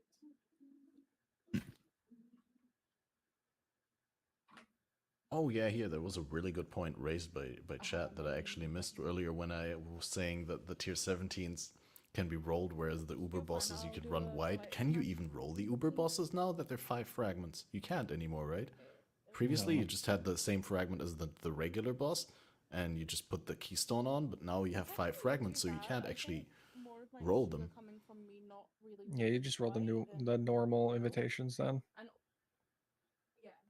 Mm. Yeah, so you can't even do like harder versions of the... That's weird. I wonder whether they're planning to bring that back. That'd be kind of cool if you just make a magic and you just roll 5 magic fragments. But like, yeah, what are you gonna do? All have like 6 mods Yeah, on or like each just- fragment or something? Like, right? Or just you Jesus. can like timeless splinters, you have 5 fragments and they combine into one item that you can then roll. That's how I would envision it. But yeah, there's a lot of finer changes like that, where also I was super hyped about the invitation change before, where they removed the invitations as physical items, and now I realize like the implications of that, because after I've done my witnessing with the Maven and I got the invitation in my Kirak, if I then roll it there and then I brick it with a Val Orb to the point that I can't run it, then I can't stash it for later. It's in there, That's and true, I yeah. have to do it before I do the next one. Yeah, there's no like bulk rolling invitations when you're doing that farm anymore. Yep. Just Yeah. one at a time. Have you noticed any other stuff like that with the new changes? Mm. Like stuff where it just works differently than before? It used to be pretty easy to invest in 2 mechanics at once. It used to be relatively easy to be like, oh, I'm going to do a Breach and Legion farm. now that's not really a thing. You're just a breach farmer or a legion farmer. You can't really do both. Honestly, Bella, I feel like that has to do with like us having to take the map nodes, the new league mechanic nodes, and then all the scarab nodes. Yeah. Like I find myself down 40 points before I've done like anything, right? And that's just league mechanic plus map, you know. And if you're doing anything with rare monsters, you take scarabs too, and now you're down like 50, 60, depending on how crazy that is, right? Like we're just getting fucking milked, dude, out of all of our Alice points, you know. At the beginning of the league, I really loved the idea of the Atlas on the tree, and now I'm like, The you league know, mechanic. Yeah, Yeah, sorry, the the league Atlas on the mechanic on the tree. tree, the Atlas on the tree. But Yeah, same. now I'm just kind of like, remember Sentinel when it just had its own little tree? Mm-hmm. Yeah, let's just do that again next Or just time. make it baseline, you know, if you want it to be better, because it doesn't even make it interesting. Are we taking any keystones? Are you guys taking any of the keystones? I did once, like the one that disables the lantern, Oh, and that's because I'm lazy as a fuck. yeah, Yeah. well, yeah. That's the I just more want, fun like, than currency kind of thing. Yeah. I just wanted to Alkin go some maps, test the builds out I made. I didn't want to feel like, oh, I got to do this now, I got to do that, I got to do that. Yeah, So I was like, you know yeah. what? I'm just gonna disable it, and that means I can just Alkin go, and whatever happens, happens, and I'm gonna Mhm. have like small little happy surprises, and that was fun. It was very fun to do that. But no, I agree with you guys on the idea that it feels kind of without having interesting changing nodes to take, then it feels kind of meh. But at the same time, I know that not a lot of people did not agree with me on the other the Tavern Talk podcast I talked about, and I mentioned I like when league mechanics are forced upon the player, because otherwise they could just play standard, because that's how it feels. I do too. Apparently that's an elitist take, and we should be hung for it, Baller. So be careful what you say now. That's the comments I've been receiving. I also see the other side, where people who don't want to engage with the mechanic, they just want to have a fresh economy and play. I mean, that's fine. I respect it, but I actually do like when it's forced upon you, and I enjoy do that. have to support that. I like if it's soft avoidable. I don't like if it's hard avoidable. Like completely avoidable, as in playing standard. If you don't walk over this thing or click this thing in your maps, I don't like that. But soft avoidable, yeah, I can run around it, or there is some way that I can alleviate the impact that it has. That's fine. I think that's fair. It is avoidable though. Just No, don't in what way? create character in league, and then you won't have to deal with the league mechanic. I just told you to be careful, man. Nah, I think This is the like, very definition of shooting yourself in the foot. I just told you the comments I've been receiving for mentioning half of what you just said. Balor is Oh, our man. engagement bait expert here on the podcast. Mhm. Balor is making sure that the YouTube comment section is raving. Did you hear that, chat? He wants all the casuals to get fucked. I think like the That's worst exactly part what he said. for me, the worst part about that all flame was the always stun and the always freeze. Like, what the fuck are you doing adding that in Act 6 where I'm getting chain stunned or chain Yeah. frozen? Like, what the hell, Yeah. dude? Like, nobody Just run played Arctic this. Armor, dude. Like, you just want me to die? Like, okay. Yeah, true. Arctic armor. Let me do that just for the zone. Well, I mean, it's generally not a bad So idea for the troll. act playthrough until you have something to deal with Yeah. the freezes. But yeah, no, I mean definitely this league put an emphasis on the importance of freeze avoidance for sure. Yeah. I don't know, like, I feel like the idea of having the current league being something people can double down on the Atlas tree felt like a really good decision. I just did, like you guys said, I just feel like they weren't really that interesting. Mhm. One was like, let's just automate it. I like that one because I'm lazy as fuck, but it It's wasn't so really interesting. punish though. Like if you hit the Yep. divine and you don't get some strong block stuff on there, or you know, like do all of that, like you really miss out. Especially like with all flames. That's the whole point. Like they have to be comboed. So there's no interesting choice. It's like, yeah, I want better corpses. I would like my good mods to be better. And also, right, like where the hell is the choice? It's you Yeah, know, exactly. like, yeah, I'd like that's more my biggest currency. pet I'd like peeve more with it. corpses. Like, there's no anything. Just Because I like had more a good. oh, Go for I it, had an Battle. explanation, or rather, like an alternative that I think I liked better that I explained on stream a few times. I very much like the idea of what they've done, of just being like, oh, here's some more investment, double down on the thing. But I think the way it was done was weird. It's in 4 separate corners that usually at least 2 of involve extra travel I wouldn't take, and I Yeah. feel the need to invest in all of them, which seems silly. What I would like is that wheel that's up the top right is the correct sized wheel. That's a great wheel. 3 different notables I can pick from, 4 travel nodes total. Great wheel. I want 2 wheels like that, and I want them to be in the center location where the master ring was before. And I want it to make me choose. I can go right or I can go left. And like one side would be like, this is better crafting, more corpses, better quality corpses, and the other side is more all flames, better modifiers on my mobs, that sort of shit. So you get to decide, do I want to make double down on crafting or double down on mapping, and then just have them be in that center location really early and cost me a total of 4 to 5 points. I make a decision on which side of the league I want to double down on. It's in an easily accessible spot that doesn't involve a whole lot of travel, and I don't get to take everything, and it takes a total of 4 or 5 points, and I can spec into neither of them if I want it to remain easier. Because both sides should also make it more difficult and more rewarding. Pick a side. Don't do either if you're weak and you want the baseline. Okay. Ta-da! And then that's specifically what I wouldn't want is like power for the current league mechanic on the Atlas tree. Like it shouldn't become better by investing into it. It should allow you to trade off. There's like more of A, less of B, or more of B and less of A. But it should just promote choices rather than raw power, which feels mandatory because, well, if I can choose to make any league 20% better, right, then why should I choose the ones that randomly occur instead of the current big league that is, per design, the most rewarding thing in the game? Obviously, I want to make that 20% better. Well, because it would also be 100% harder. That's the whole point of the game, right? You make it 100% harder and you get 20% better rewards. And then I get to make that decision. Yeah, like if you're gonna have it on the Atlas tree, there should be a choice. Otherwise, it feels really lame. Like you're just stealing points from us. Especially with like the new Atlas tree, the new scarabs. Like And- I'm already starved enough as is, just trying to fit in what I want.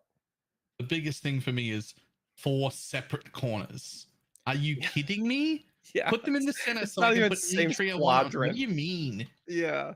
Like, oh, this is nice. Legion over here, harvest right there. And then like boom, boom, boom, boom. Like, oh, lovely. Thank you. I guess I'll just Yeah. bait everywhere. No. And we've got the same amount of max life. No, I think it's a great experiment. I yeah, definitely agree with the points. That it shouldn't be as spread out. It shouldn't be that much, and probably it should be more of a trade-off and less of a power gain. Maybe a little bit of a power gain. Maybe you're right, Baller. Maybe it needs to make it better by default, but yeah. I just personally like the in-league systems a lot better, the Sentinel tree, where it was outside of the rest of the investment. See, that's funny because the thing you said you like more is also worse for the problem you said. You're like, oh well, I don't want it to feel mandatory. But if it's on the tree and it makes it like 100% harder, but only 20% more rewarding, it's not mandatory. You can be like, oh, I need the easiest stuff right now. I'll take 80% of the total rewards for half the difficulty. It's not mandatory. But if it's a separate Well, it's not tree, mandatory we've to all farm got to the 17 points all maps. the time, right? If it's in a separate tree, we've all got the points all the time. But now you're going to have it all the time. Now it's no longer an option, right? Well, I mean, it has to be within the league system, like a Sentinel tree. There has to be choice. It shouldn't just be incremental upgrades. But even if it was, as long as it doesn't compete with the other league mechanics and doesn't create a dynamic where I'm more able to invest into the current league mechanic if I farm, say, Essences and Legion, but I'm less likely to be able to fit it into my tree if I farm other mechanics, then I feel it's a little bit weird. But maybe Sentinel I too, also like- have a cooked take. That Sentinel tree was kind of cool because it's like, what's the best? Are the yellow Apex Sentinels really good? Is it the blue and the red? Like, should I be doing it on my boss? Should I do it in the feared invitation? I mean, like, we figured it out eventually, but there was at least a little bit of thought there. With this, it's like, do you want the currency mods to be bigger? Yeah, okay, I'll take the fucking currency notes. Like, do you want more good corpses? Hell yeah, I do. Like, give me more all flames too. It's like, what the Huh? hell are we doing? That's fair. Yeah. I think that this is a really good experiment, though. It's going to be very fun to see how they balance Scarabs and Oh the yeah. Atlas Tree next league. Because I Mhm. mean, no one expected this to be perfect. Not No, with this many changes. yeah, there's going to be a lot of things happening, and next league is going to be very interesting to see what happens to the Scarabs and what happens to the Atlas Tree, and how the actual end game gameplay loop will be in accordance of the division. And I'm very excited to see where that's actually going to take us. Because right now they created a very interesting template that has a lot of things that needs attention, and it's gonna be fun to see when the attention has been given to those things. Hmm. Yeah, same. And I want to see where the economy is like 1 month from now.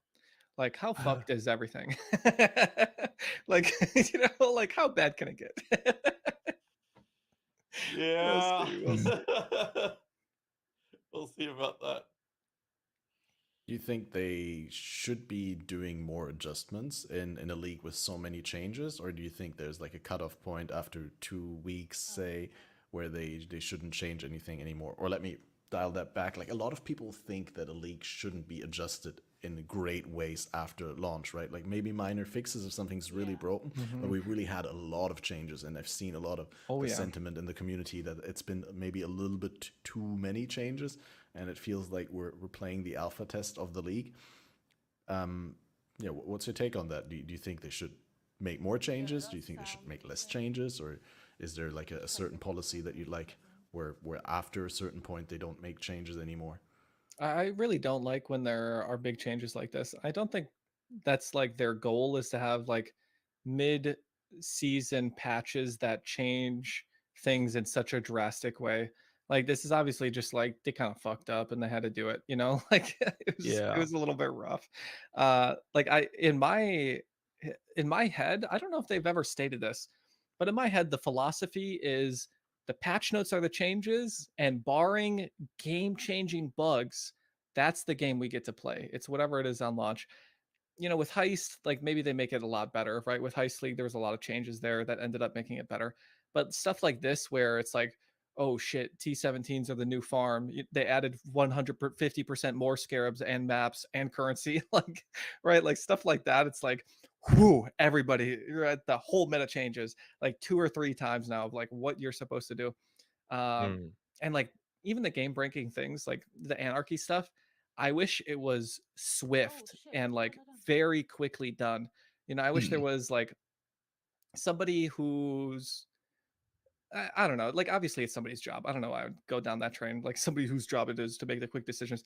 But I wish it was a little bit quicker. Like, personally, that was my problem with it, is that it was like there for a few days, and there's a lot of, well, obviously it's crazy busted, and like then you get people who are like, well, of course it was going to get nerfed, and it's like, well, fucker, like, that we were doing this for 2 days now, like, with no posts, with no speculation, not speculation, but no confirmation or whatever from a tweet, from a post, from a comment, anywhere. It's just like, is this how the league is, right? Like, because that's how it was with Affliction.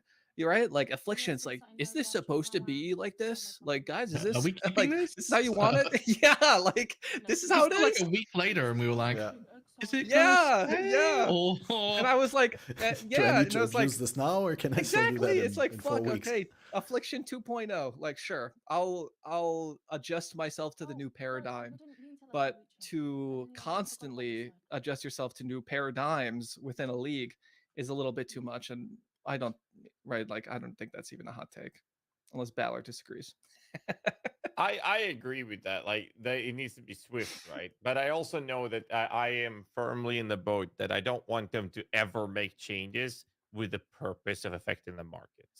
I wouldn't have minded this nerf coming in later. I think they actually meant to have it like this, but then because of the impact it had on the servers, they made a decision to change. but that might be me giving them the benefit of the doubt. Yeah, But they didn't say in the nerf exactly. that it was Yeah. because of the servers, which makes me feel like, okay, so you actually did nerf it because it was too strong. There was no argument to it, and if that's the case, then you just made changes that would heavily impact the market, which means that you know the first-hand servers now, the first people in, the DJs, the streamers, the people that work, the people that are able to play a lot during this time frame now cashed in on it, and they have all the currency in the world. Whereas the casual players, who makes up for 99% of the player base, they come home from work and they're like, "Yeah, I'm gonna play that strategy." They finally get to do it, and bam, it's gone. Yeah, okay, That but must what feel you bad. needed to farm that was like at that stage incredibly disgusting power. Incredibly disgusting power, because that was also before all the nerfs and everything too, which Mm. led me to spend a day and a half going, I'm gonna have to abandon all my planes. I can't even make the Holy Relic build. I can't do any of the things I wanted to do. I have to go Yeah. remake this character. Uh-huh. Because if I don't go and do this one thing, it's just gonna ruin. I'm gonna have nothing. Like that, I have to go do this thing. And then they Exactly. were like, "Patch, we're fixing it." And my reaction was like, "Oh, praise the Lord! I don't have to go remake that character and do exactly that thing. I can now do whatever I want again, and I can make the character I want again." Like it was too strong, and there was only one option. Mhm. Yeah, It I had feel to like get hit. with Affliction, it felt like it didn't feel like it. There were auxiliary farms. You could do Essence Bestiary, you could do all these other things. But with this, it felt like your only choice was like get to the Maven jail, start farming Progenesis, you little cock. Like, what the fuck are you gonna do other than farm Progenesis for these guys? Like it's everything. They farm whatever, right? If they need something, you choose it as a favored map slot and you start farming full stacks of it. Like there's just nothing that you could do to farm for these guys other than Mm. get them maybe the Scarab if you got lucky with it, which you couldn't even farm, or you do an Anarchy farm. Like that's what it felt like. That was like Yeah. it. That's all you could do for, the auxiliary to this farm. That has a lot to do with the economy,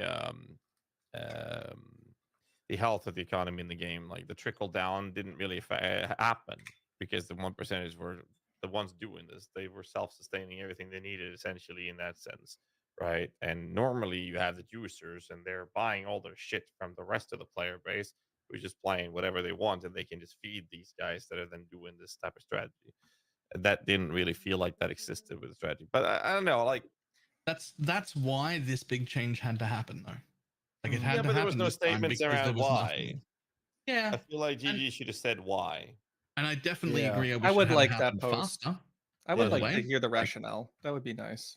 that could have happened 40 hours earlier, and I would have Mhm. been a lot happier about it. But either way, it needed to happen. So I'm And not. like I wouldn't even mind them pausing this like somehow, however that would be. To To be disable like, anarchies or yeah, something. yeah, like yeah, to disable it or whatever it would be, right? Like, and to have a post saying like, we're going to figure out if this is something that needs to be changed. Let us think, let us talk, let us whatever, and we can decide on this. But we That would decided it also been was okay. yeah, like we decided it was too much to let it go on while we're thinking, something Yeah, like that could have that, been like more 50, communication. 48, 50 hours earlier when they first like saw it happening. They could have just been like, we're disabling all flame, that one all flame from working for a second while we look at this. Yeah. And we'll have an answer for you in like a day or something where we decide whether we're going to let this happen or whether we're not going to let this happen. Yeah, because what Mm. was it? Like Affliction with the crazy juice, the spires and everything. 7K mobs, right? Like how many thousands? Yeah, something like that. It was 2.5 thousand exiles per map. But yeah, like that. Then you go to the Anarchy farm, like which is like Affliction times whatever. Yeah, it's like wow, okay. Like I keep hearing Yeah. like Fubgun got 28,000 monsters in his map. It's like that son of a bitch. Jesus. That's almost the amount of monsters I've killed this entire league. I think I killed like 500,000 or something, but a lot of my time is spent crafting, right? At least off That's stream. the amount of times my character died on the way to Uber Elder. Oh. Yeah, that's definitely. Yeah, I agree with we need a sort of dev manifesto where they specifically give us the idea what they were trying to like do with the changes and how we got into the situation where they needed to happen, because obviously it frustrated a lot of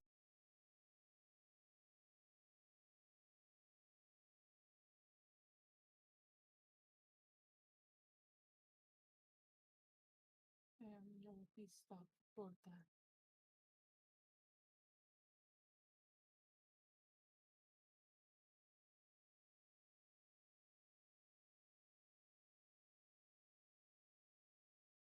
Inside everything. What is everything? Okay, that's one. Horrible. I don't mind that at all.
Hello, hello, hello.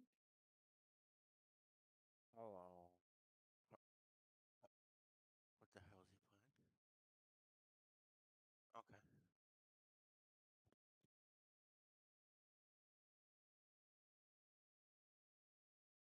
What the heck is he playing? Pop, pop, pop, pop, pop. So weird DBD stuff again. Only rumors. Don't even know why this stuff is showing up in my feed. I don't play the game. Like, why are you Because telling me? you literally went into some deep dive bullshit for the unknown. Oh yeah. Oh yeah. Oh yeah. Oh yeah. Yeah. Oh yeah. Well, some people think they're gonna add Vecna to the game, but not the Stranger Things Vecna. No, the D&D Vecna, the original guy.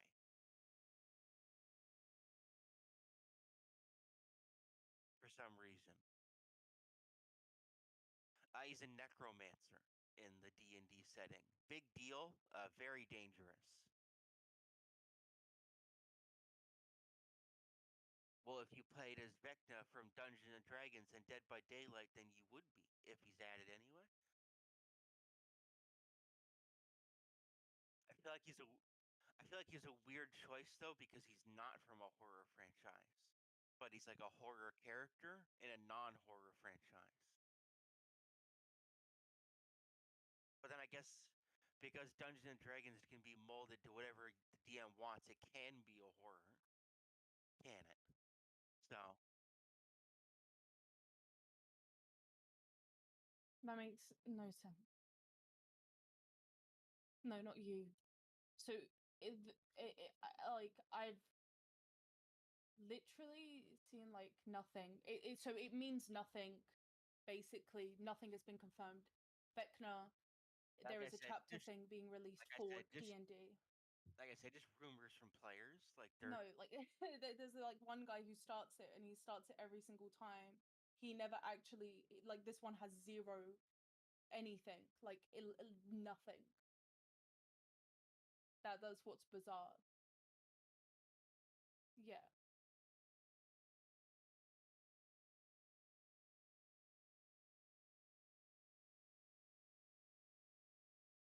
What?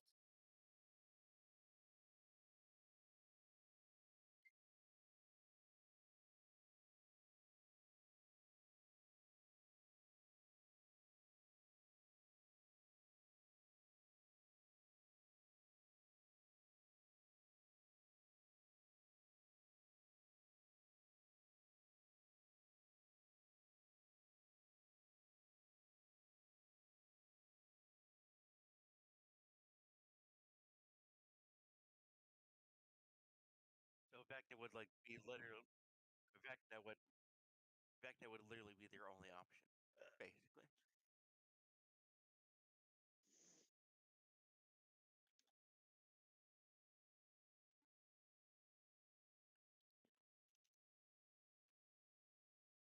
Iconic enough.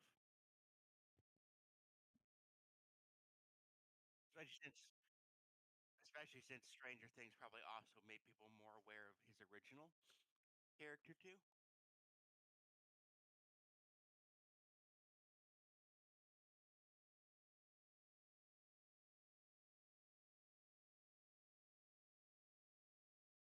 So yeah,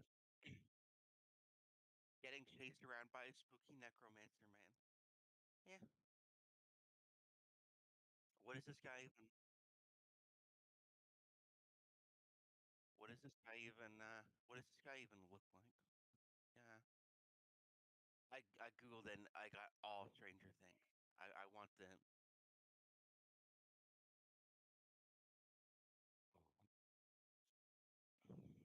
Okay, a lot of different artist interpretations of the man here. Man in quotation marks.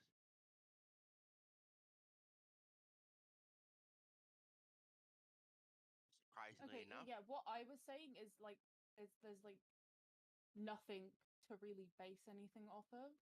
That's what I was saying. I'm not saying oh Vecna wouldn't come to it. That's what I said was so basically what started this is a guy who always like says, "Oh, this is happening."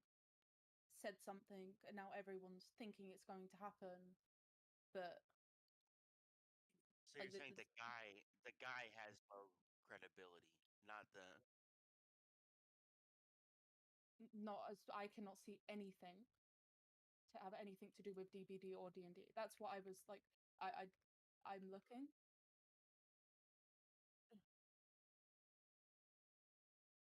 No, all I've personally seen is that D&D is coming out with a Vecna chapter, but I have not seen anything where behaviors talked or confirmed that they're doing anything with D&D.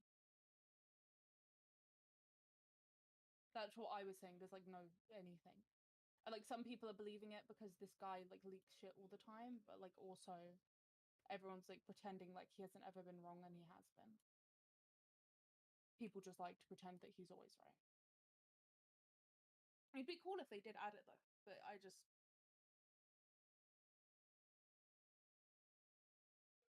people do this all the time.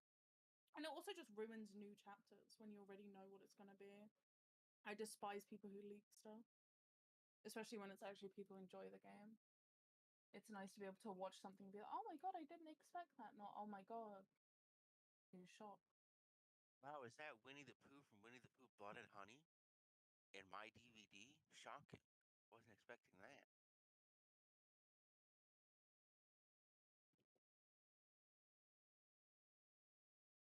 I could You wanna only come do see it. Maven in a minute?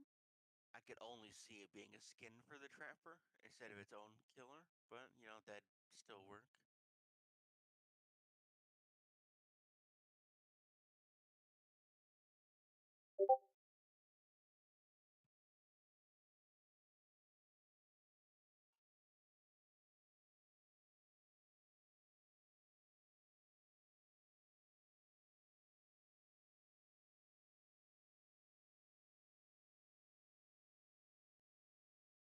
Get out of my boxes.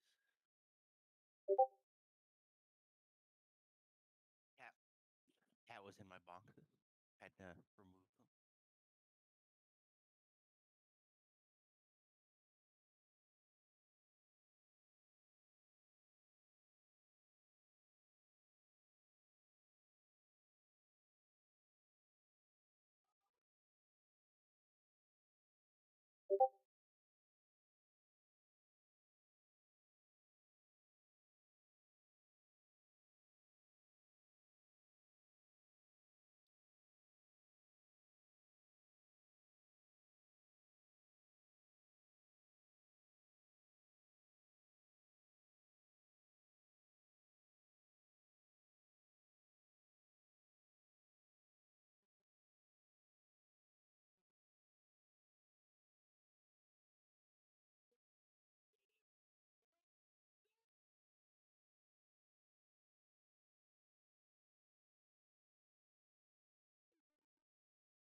Actually, you know what? Forget Winnie the Pooh from Blood and Honey and put Bambi from the Bambi horror movie in there. Just a deer.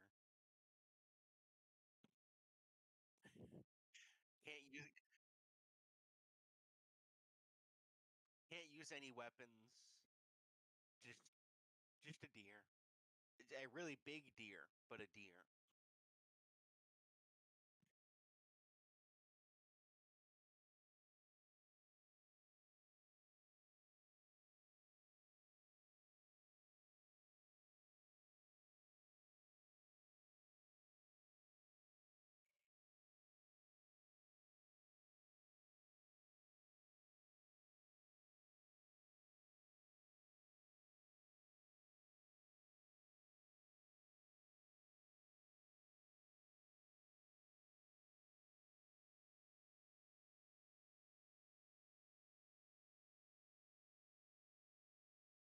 No. 9. Oh, Scarab.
so.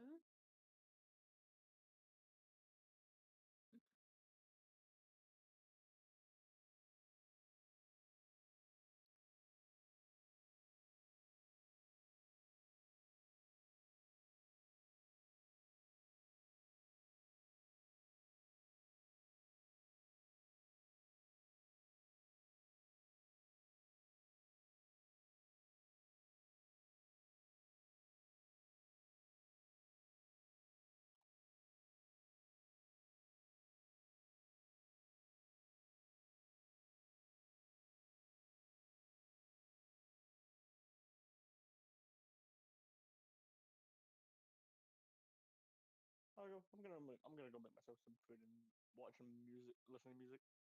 Okie dokie. Bye. Bye.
Oh, oh, oh.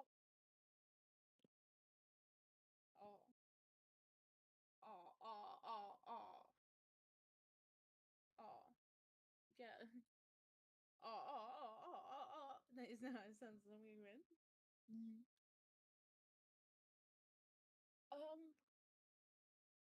How many point would I need a reset? 1, 2, 3, 4, 5, 6. Many. Very many. Let me count. 1, 2, 3, 4, 5, 6. Oh wait, I've lost count. I can't count.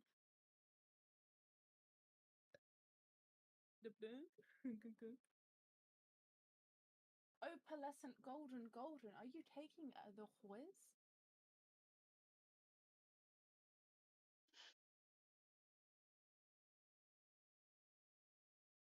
I have to go buy an open. No, actually, I'll just keep running flight. Fuck you, bitch. No, I'm not. I don't think I can. I need to switch my bulb. Switch it, she says. Retard. Okay.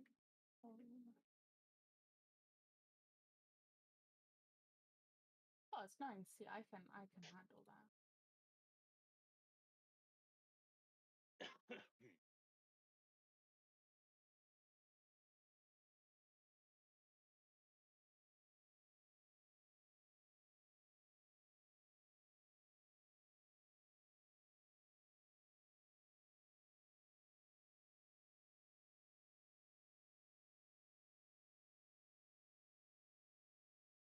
Oh,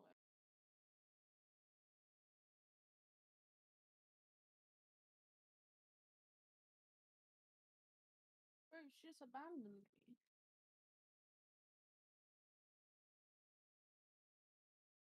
She was the love of my life.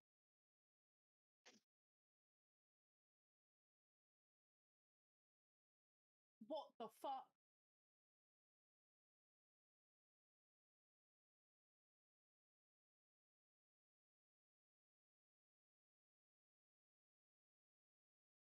How much is my build gonna get fucked up if I don't use charisma on my thing? There. I can't afford charisma. I in the Switch, I switched it to like the anointed, but I cannot afford to anoint it yet.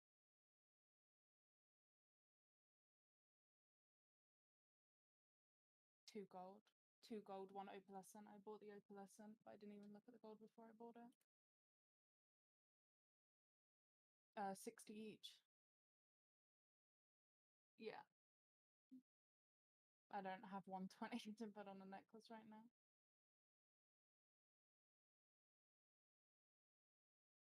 I don't think so.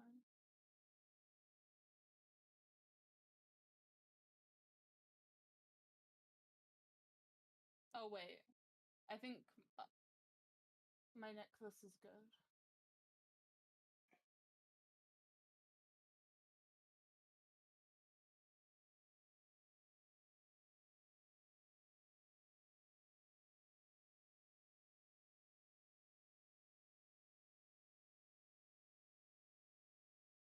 If not, I do actually have an oil extract.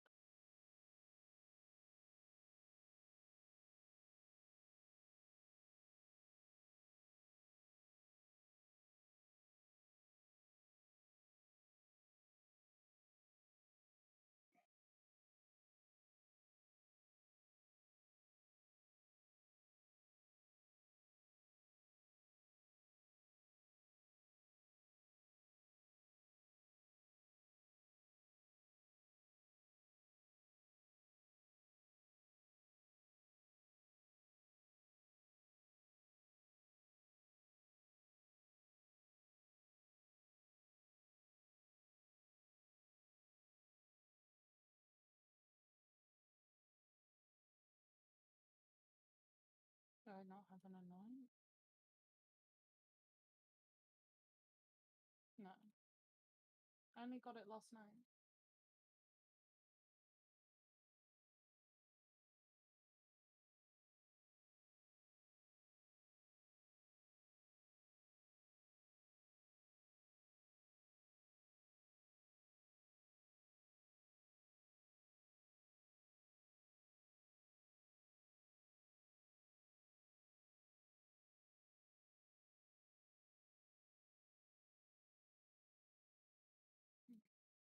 You need to.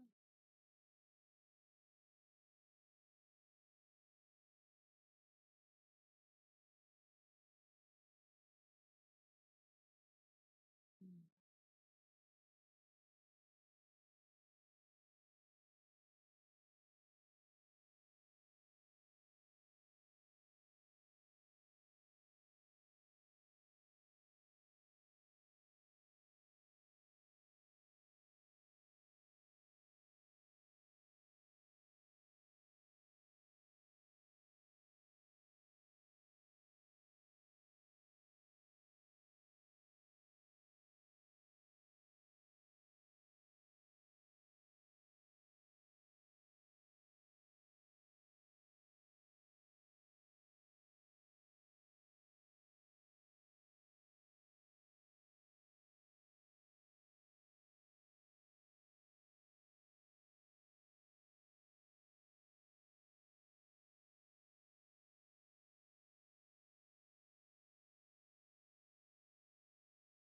Um, 120. No.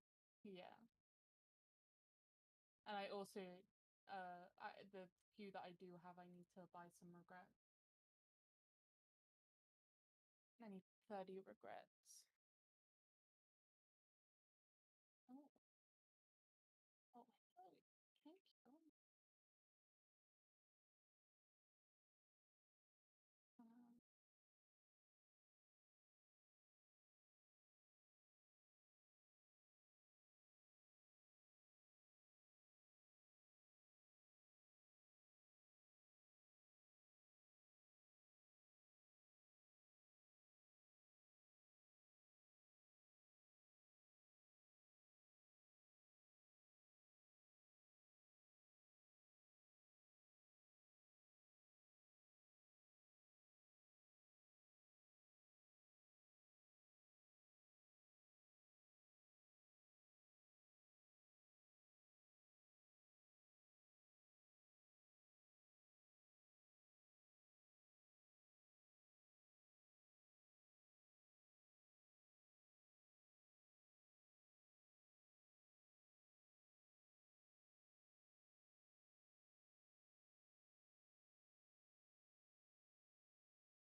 Right. Golden has to go so quickly or something. I'm like messaging people when it says they still have free, and they're like, one left. I'm like, fuck you.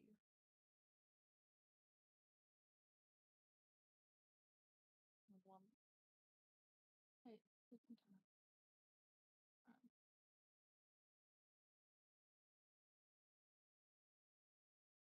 Oh, she's a minion, but what I can tell because I'm not loading in.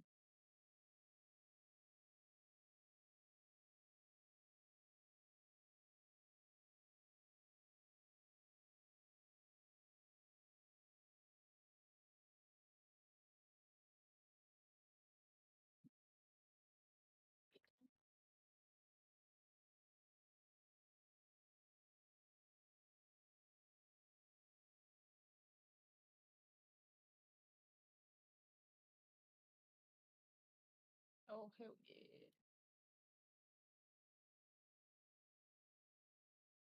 Charisma.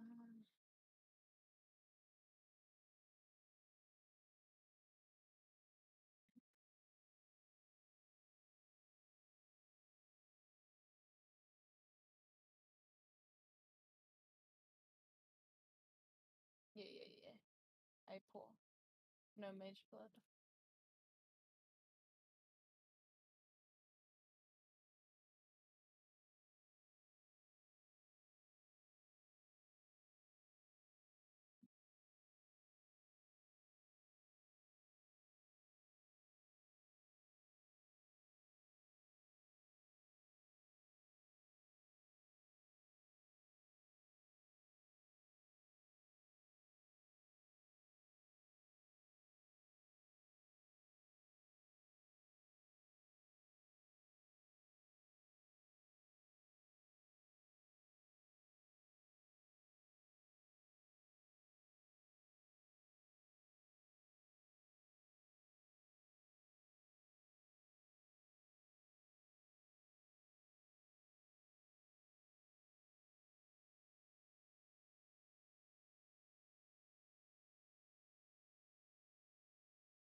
What would you say the best thing from Critical Mastery would be for me?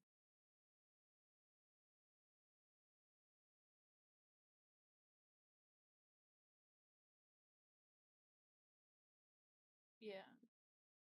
I will get another, yeah, because I have 2 in total, but I don't get the second one yet.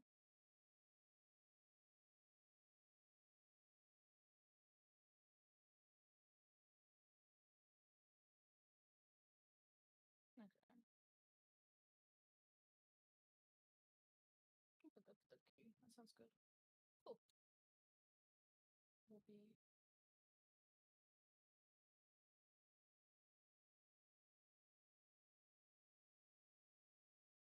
yeah.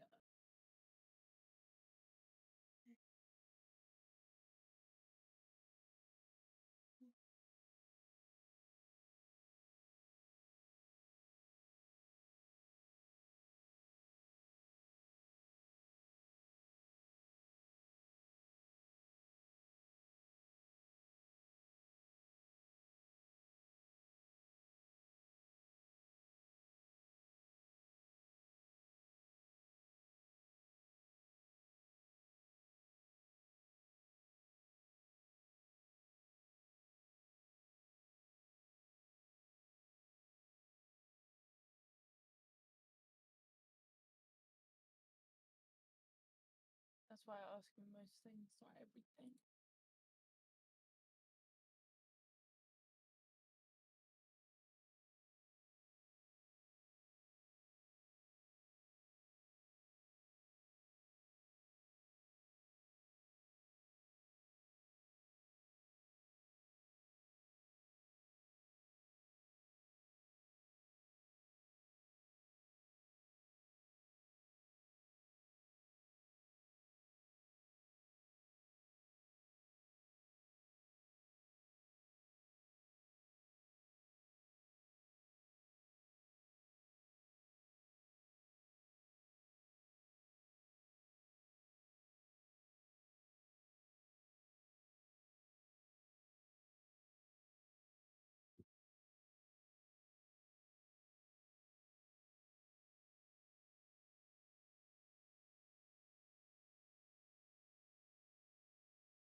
Yeah, so it went from what it used to be was on the max pulse per brand was 10, and I was doing about 420 damage, 100,000 obviously, but 420 damage. Now I'm doing apparently around 942, and that's from moving stuff up. And I haven't lost a lot of life because I've made sure to put in a lot of life.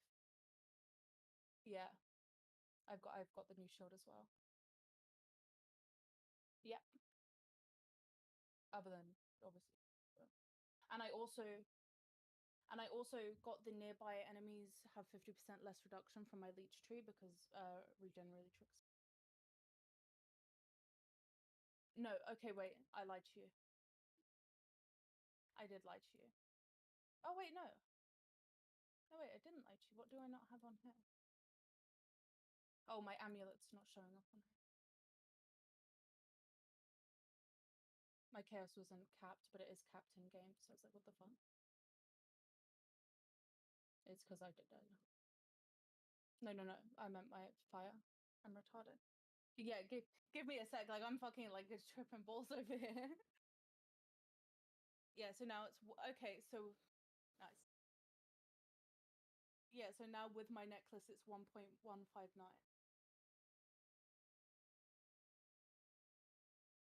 And if I put it up to 10 just to be safe. So I nearly like double, tripled my damage. I'm learning. Because I do. But I think now, I want to switch out the topaz ring you gave me with big old fucking res on it. I want to switch it out for one with lightning and chaos.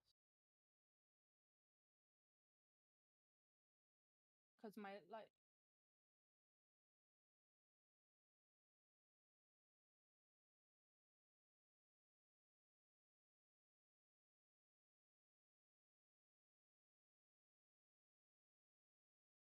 Can you change my fire to chaos?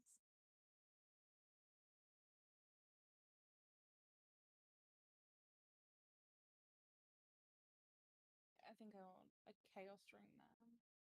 I should have one sometime.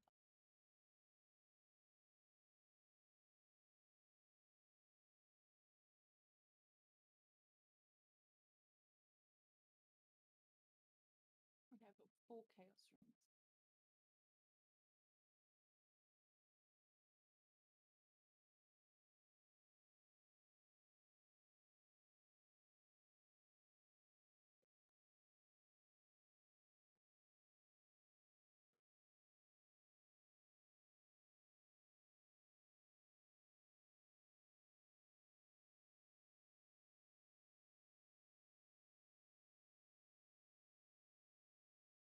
Can you swap fire res to lightning res on that really good ring that you've made me? Or not made me, but you made me buy? Yeah, I come to you then. Young man.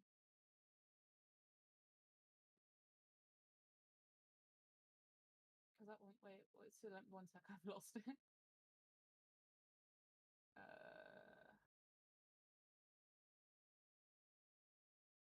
think it was this one, right?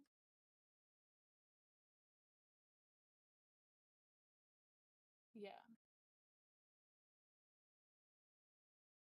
Yeah, because I've got fire on my amulet.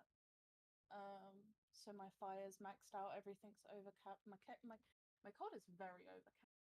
I don't know where that came from. Oh, the shield you gave me.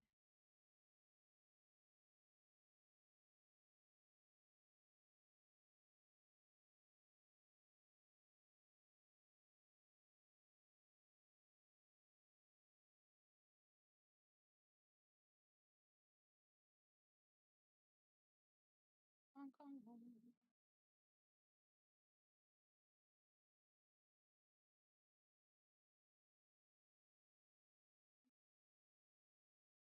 You'd have to give me 2 divines again.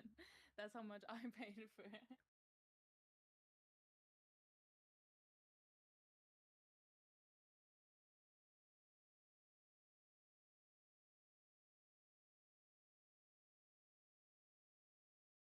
Oh, wait, shit. You actually. Oh.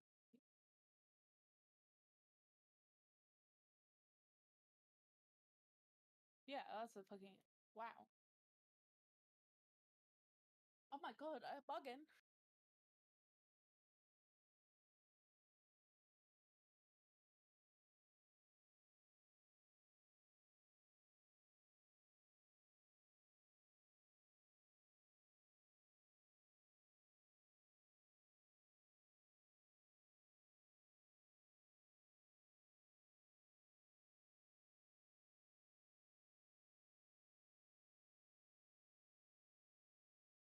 I just got scammered. I didn't know how oil extractors work. It just stole one of my oils. My oil extractor just stole my oil.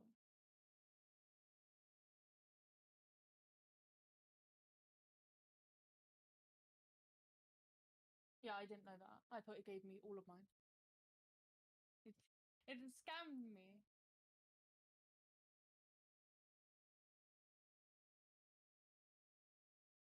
I just got scammed. They took my oil.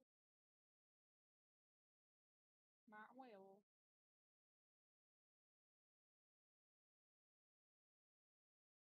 It didn't even give me the one I fucking wanted. Cheeky again.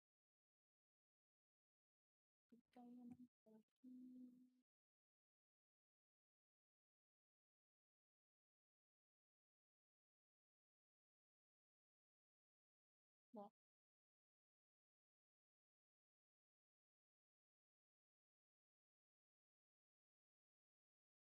I don't even know what that is.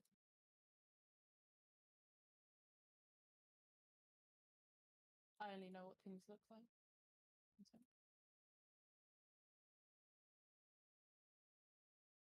Oh, me.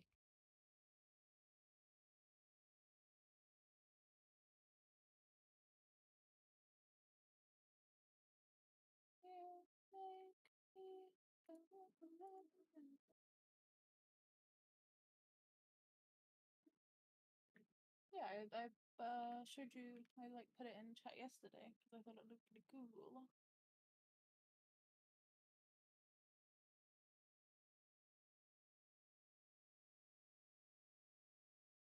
Um.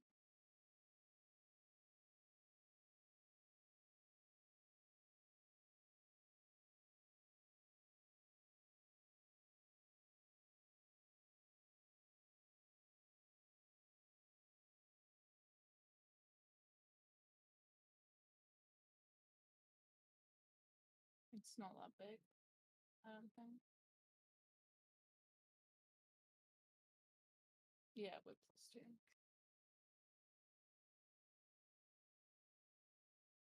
I like it. Somebody's got one with 90 and there's only 25. Yeah.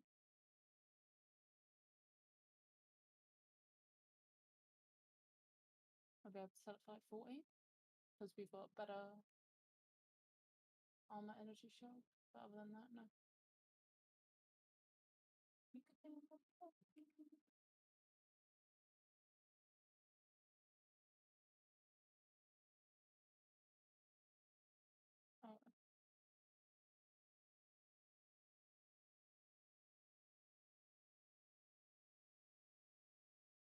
Oh wait, can you do Maven with me real quick?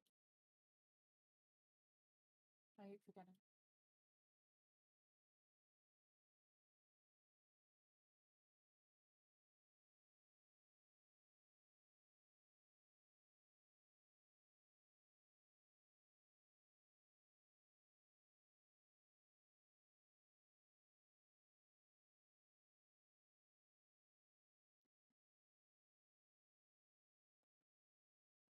Hello. Um, I am back from my adulting.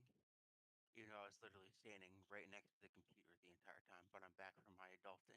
he abandoned us, Dibidin. Oh, Dibidin gone. Dylan is also gone. Dylan is also gone. Did he say Everyone anything left. at least? Yeah. He was like, Okay. I'm gonna go cook and listen to music and blah blah blah blah blah. Okay. That's what he said. Um,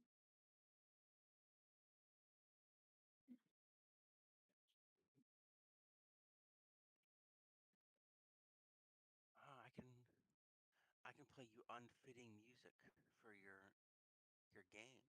That's fun. Just out of place music. it will be very, very, very quiet. I get very distracted. Because it's quiet or because there's gonna be music? Like you would prefer the music over dead silence, basically? Sometimes, like depending on what I'm doing, I listen to music when I'm not doing a boss. When I'm doing a boss, I need to focus or I die. I normally die anyway, but I try not to die. It's like at least like a +1 for me, I think. Maybe.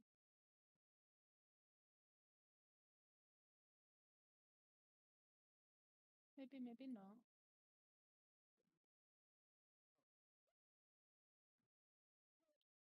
I had to enter all 4 variations of my password to get it until I got it right.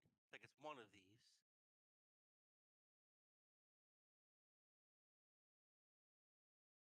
I probably shouldn't tell you, but all of my passwords are very similar. I just kind of rotate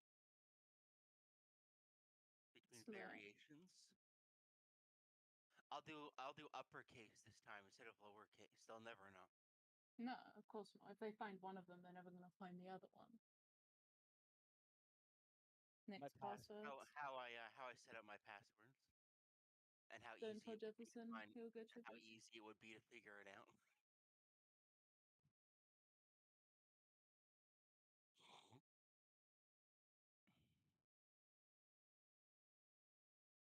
Keep going on 30.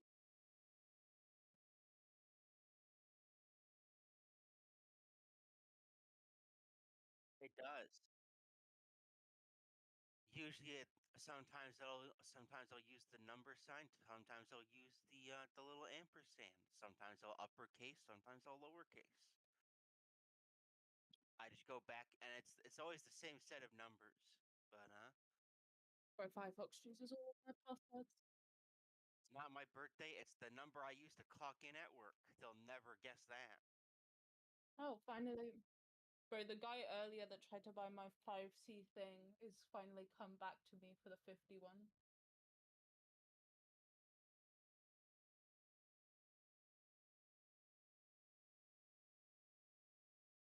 Oh my fucking god, he's zooming.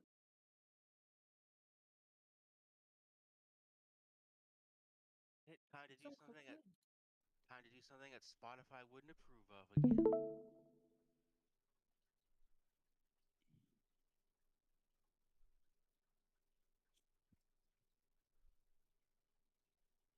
Keep going on 30.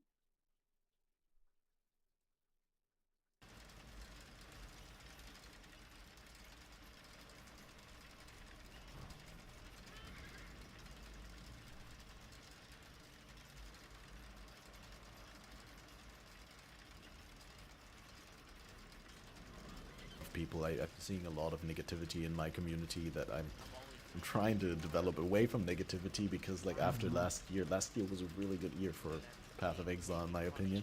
Like I don't know, I had a lot of, I wouldn't say like bad feelings, but I just definitely, my trust was at an all-time low point. I mean, I love GGG, I love this game, right? It's the one game that I keep coming back to over and over, and that invalidates all other game experiences for me, but yeah, just after that most recent promo phase and all the LA stuff and the Gamescom stuff and all the PoE 2 hype, I was really like, hey, this is on a good path again. I'm really confident in these developers, and it's so clear when you hear them talk that every single one of them is so passionate and so good at what they do, that when things go wrong in the game, it's, you know, it's an accident. They don't intend to make a bad game, but because of that, it would be How's your really cool to survivability have there? a post where they walk us through some of the decisions with these changes. Yeah, I would love like a retrospective of the league. Like, it doesn't even have to be decision to decision. Every time you make a patch, you have to have like a little blog or something. Like, I would just like something, even if we get it later in the league. Like, here's what we were thinking, right? They have their thoughts down. They do why they did each decision as the league went on. And then we can kind of like have that info going forward. I think that would be kind of nice, whether it's like a podcast, a post, or otherwise. Like, just like, even just for interesting, like, reading sake. Like, I just want to fucking know, you know, like, what were you thinking, right? Because some people, I don't know, I don't like to blanket whatever Reddit, but some people really think they're like nefarious with some of these changes. It's like, man, come on, like, yeah, like, you really, we don't think they're just trying to make a fun game. Like, they have to have all these ulterior motives. Like, no, like, you don't understand how deep it goes. Okay, dude. Yeah. Some people are a little crazy with it. Some of the we saw a lot of that you hear in chat and whatnot. Yeah, I mean, it is tinfoil hat.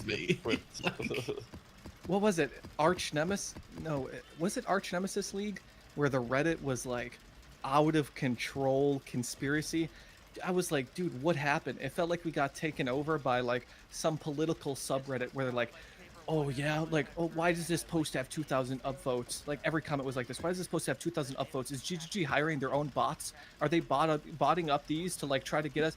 And it's like, this is like the top comment on these threads. Like, what the fuck is going on in my community? Like, that was so awful. Like, thank God we're not there anymore. But Jesus, it was like the whole anchoring, whatever league that was. Yeah, that was wild. Yeah. No, I mean, the game's been taking a few dips here and there. Two worst league launches in history is 315, 319. I mean, or, well, actually, it's 318, I guess, was somewhat You just involved dropped the there. lightning coil? But I mean, it's like for the most part, they've come pull through. But sometimes they have a few misses. Yeah.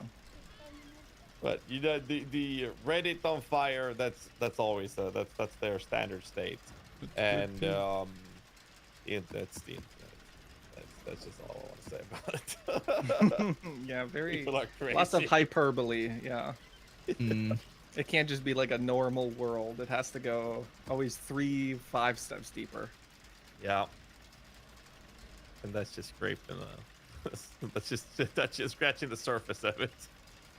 Scroll down to the controversial comment. And you'll find Yeah, a whole I new was world. only looking at the upvoted ones too. Yeah. Yeah, don't do that, by the way, for your own safety's sake. There's no one has anything to do down there. Trust me. Fighting in the trenches. Oh my god, it's a whole life in itself, like a whole different world. That's crazy. I Well, still don't have a working Reddit account, so I don't have to worry about that. Wow, you still don't have a working Reddit account. You got, I like, have two banned? now.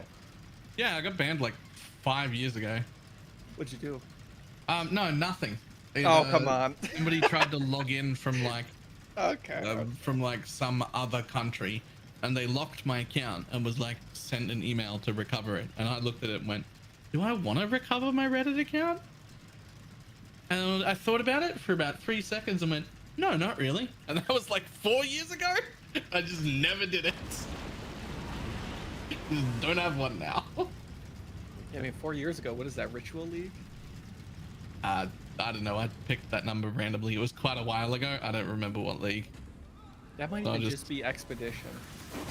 Oh, we I are was just getting like- that old. I was just Expedition like, was I don't need that. 315.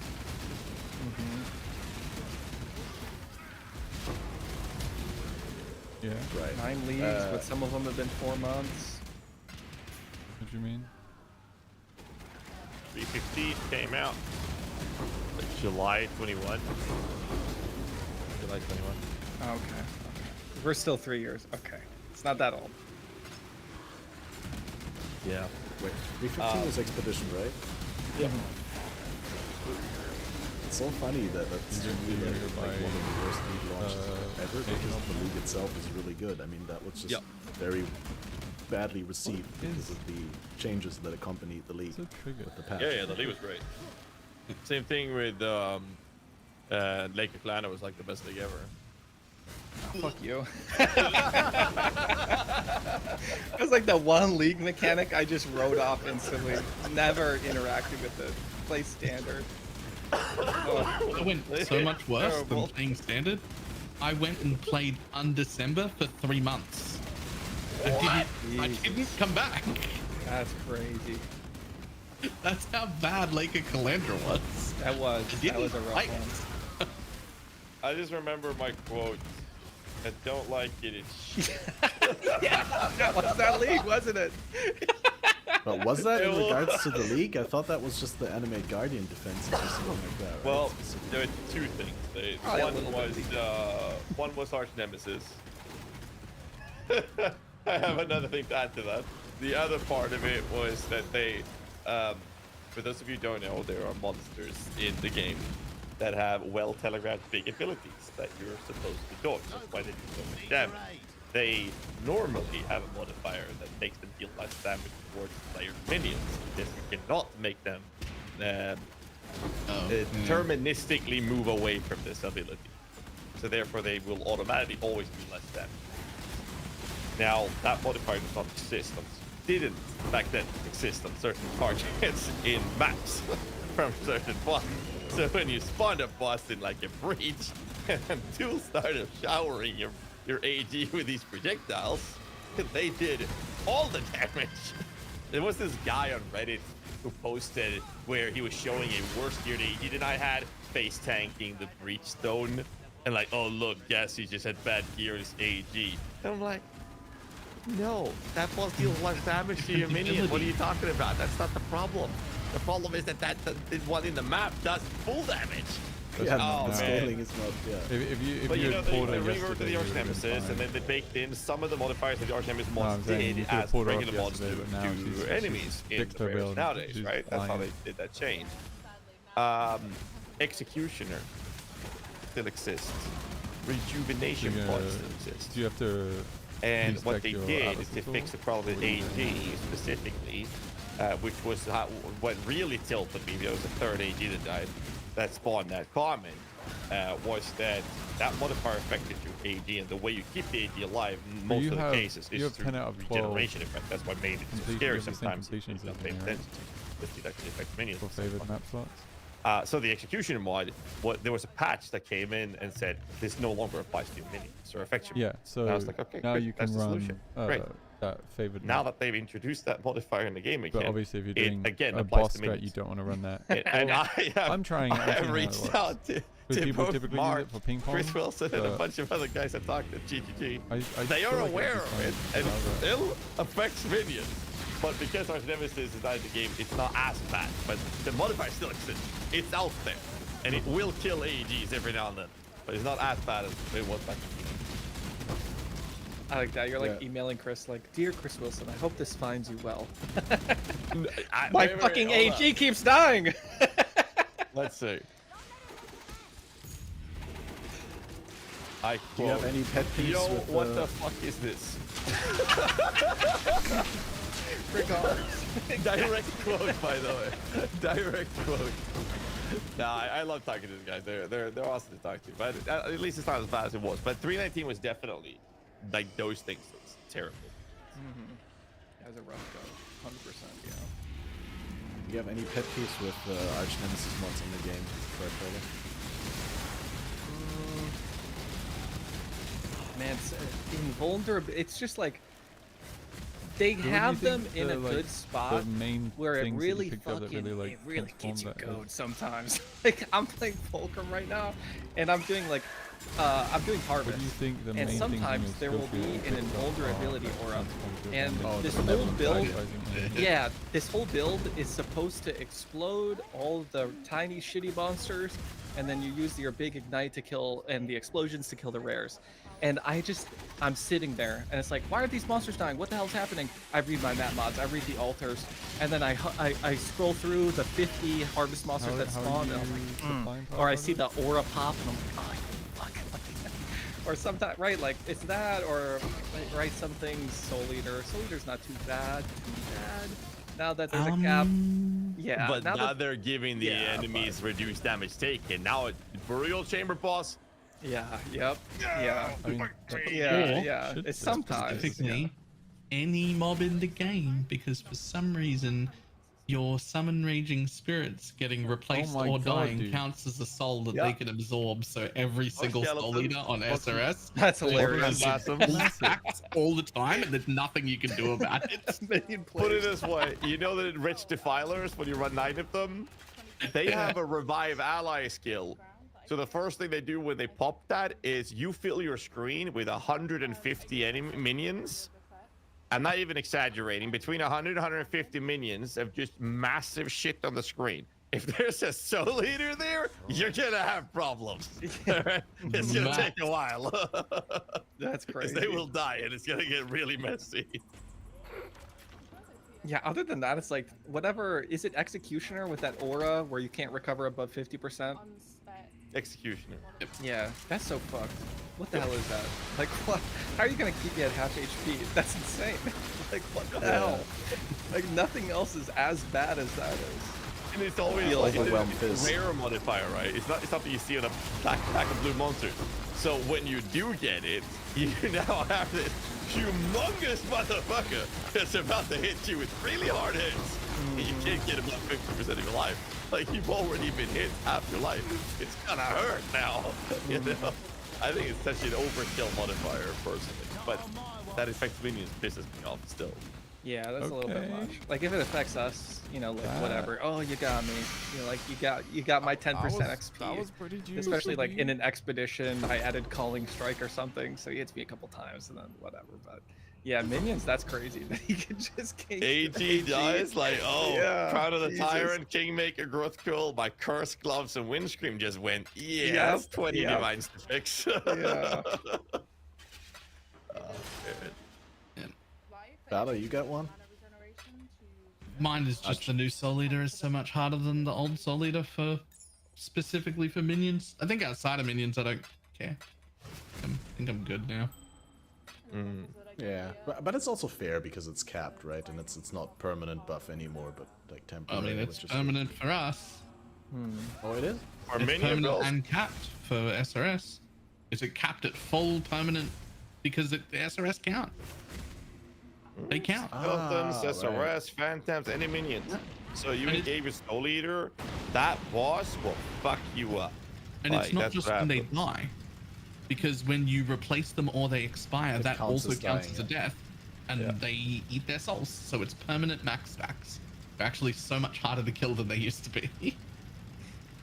Okay, that's unfair. Yeah. It They is. just not take souls from my minions. That doesn't make sense. Those Yeah, aren't I your don't think minions souls to to get. generate souls. I think that's stupid. The Also- Soul Eater is like one of the hardest things. Sorry? Also, my summoned flaming skull has a soul. Okay. Well, it is a raging spirit. One would kind of say that maybe a spirit and a soul is kind of closely connected. The skeletons, their souls. The Okay. skeletons are by. Phantasms, well, Show me the lore. Where's the lore quote for this? yeah. Where in the lore book does it say that they have a soul? Let's have a look. Yeah. I like that. Yeah, so for me, there's one that I always like to bring up when this topic is this is probably not as outrageous as the ones that you've discussed, but you know the crystal skin mod that fires crystals under the player Just really whenever look- you look hit at your them, changes. right? With a That purple 0.2 thing? second cooldown. Maybe some Right, from and the fire crystals crystals. charge Oh up, my then God. when you kill the rare monsters, they explode and deal fire, cold, and lightning damage in an area. This is my first pet peeve with it, because the crystals are purple, and you always think it's chaos damage. I Yeah, what the fuck? multiple I times just thought it learned was that. chaos damage, but it's apparently fire, cold, and lightning. That's And crazy. I thought it was chaos. Yeah, what the fuck? It's fucking purple, man. Yeah, What I the mean, hell I is did not thinking, oh, I need more. But that's chaos. not the worst part of it. How The does worst Cabmaster part- know this, by the way? Oh Like, my what? God. I have the wiki open in the background. I literally learned about this the last time we talked about it on stream. I was telling people that it's chaos damage, and the chat was Oh, like, I'm so "No, actually, it's sorry. not chaos."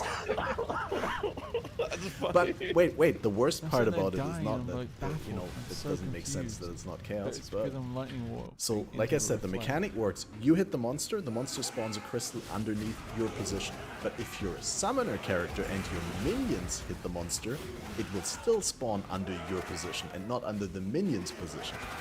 Well, and last time we had Zizaran on the podcast, there was this huge discussion about like how the game is hardcore viable or not hardcore viable nowadays. And I said, yeah, this is one of the reasons I don't play hardcore anymore. And Zizaran was like, what, Catmaster, you're stupid. I mean, he didn't call me stupid, but along those lines, right? He said something like that. Because that Crystal Skin mod has like the most audible audio cue of all of the things, because it makes like a clinking when it places the crystals. Well, turns out that when minions hit the monster, it doesn't make the clink sound when it Yeah, I spawns. was just about to say, I've never heard it. Exactly. That's funny. So I was playing animated weapon at the time, so even if you heard it, the animated weapon sound, they make a very clinky sound as well, so it would have covered it up. So at the time I wasn't sure. I was like second guessing myself, because I was like, okay, if Zizaran says it's not a problem, then it's probably not a problem. He plays a shit ton of HC. But yeah, in the past year or two, I learned that no, I'm not as cooked as I thought I was. I actually I can't hear it ever. Actually, That's now that we're fine. playing Lancing Steel Holy Relic, we'll be able to hear it. Hmm. Unless our Lancing Steel hits another target, triggering the Nova that hits that target. Then we won't hear it. Yep. Never mind. I mean, that's probably because like your minions count as you or whatever for a lot of purposes, right? So, you know, pick and choose. Do you want your on-kill Only effects? the purposes that are bad. Yeah. Well, no. Don't you get on-kill effects? And No? Yeah, you you get do. to use. What? No, you get but- rampage from minion kills. Okay. And you could like you Rampage, could do Magic headhunter. Like that- Specifically, you get Headhunter and Rampage, and those are the only two. The only Magic other Fan way. stat. Magic the- Fine. Oh, actually, there's the caveat. If the killing think blow I is picked up. dealt Yeah. by a damage over time effect made by the That's what I'm minion, thinking. then it counts as our kill. Yes. Anything fuck. that That's dies my from bad. poison counts as your own kill, but that's not just minions. That's if it's totems, mines, traps, anything. If it's kill by damage over time, Gotcha. That's how That's Asenath attributed is to the doing it player. so well for the Necromancer, Holy Relic. With the Asenath, you get the on-kill explosions since they're dying to poison. Yeah, Does that's that what I was count? thinking of. Like life on kill and like all of that shit for all the other whatevers is just when it stops. Yeah. Just out of curiosity, Valor, all damage over time or only ailments? Because I thought it was ailment damage over time, but if it was No, it's secondary damage. damage. over time, if I threw an damage over essence time. drain trap or something like that, would the damage over time kill still count as my kill, or is it the trap's kill? No, I it's 'cause secondary. think we used it's to do all like damage It over should be all time. dots, to my knowledge.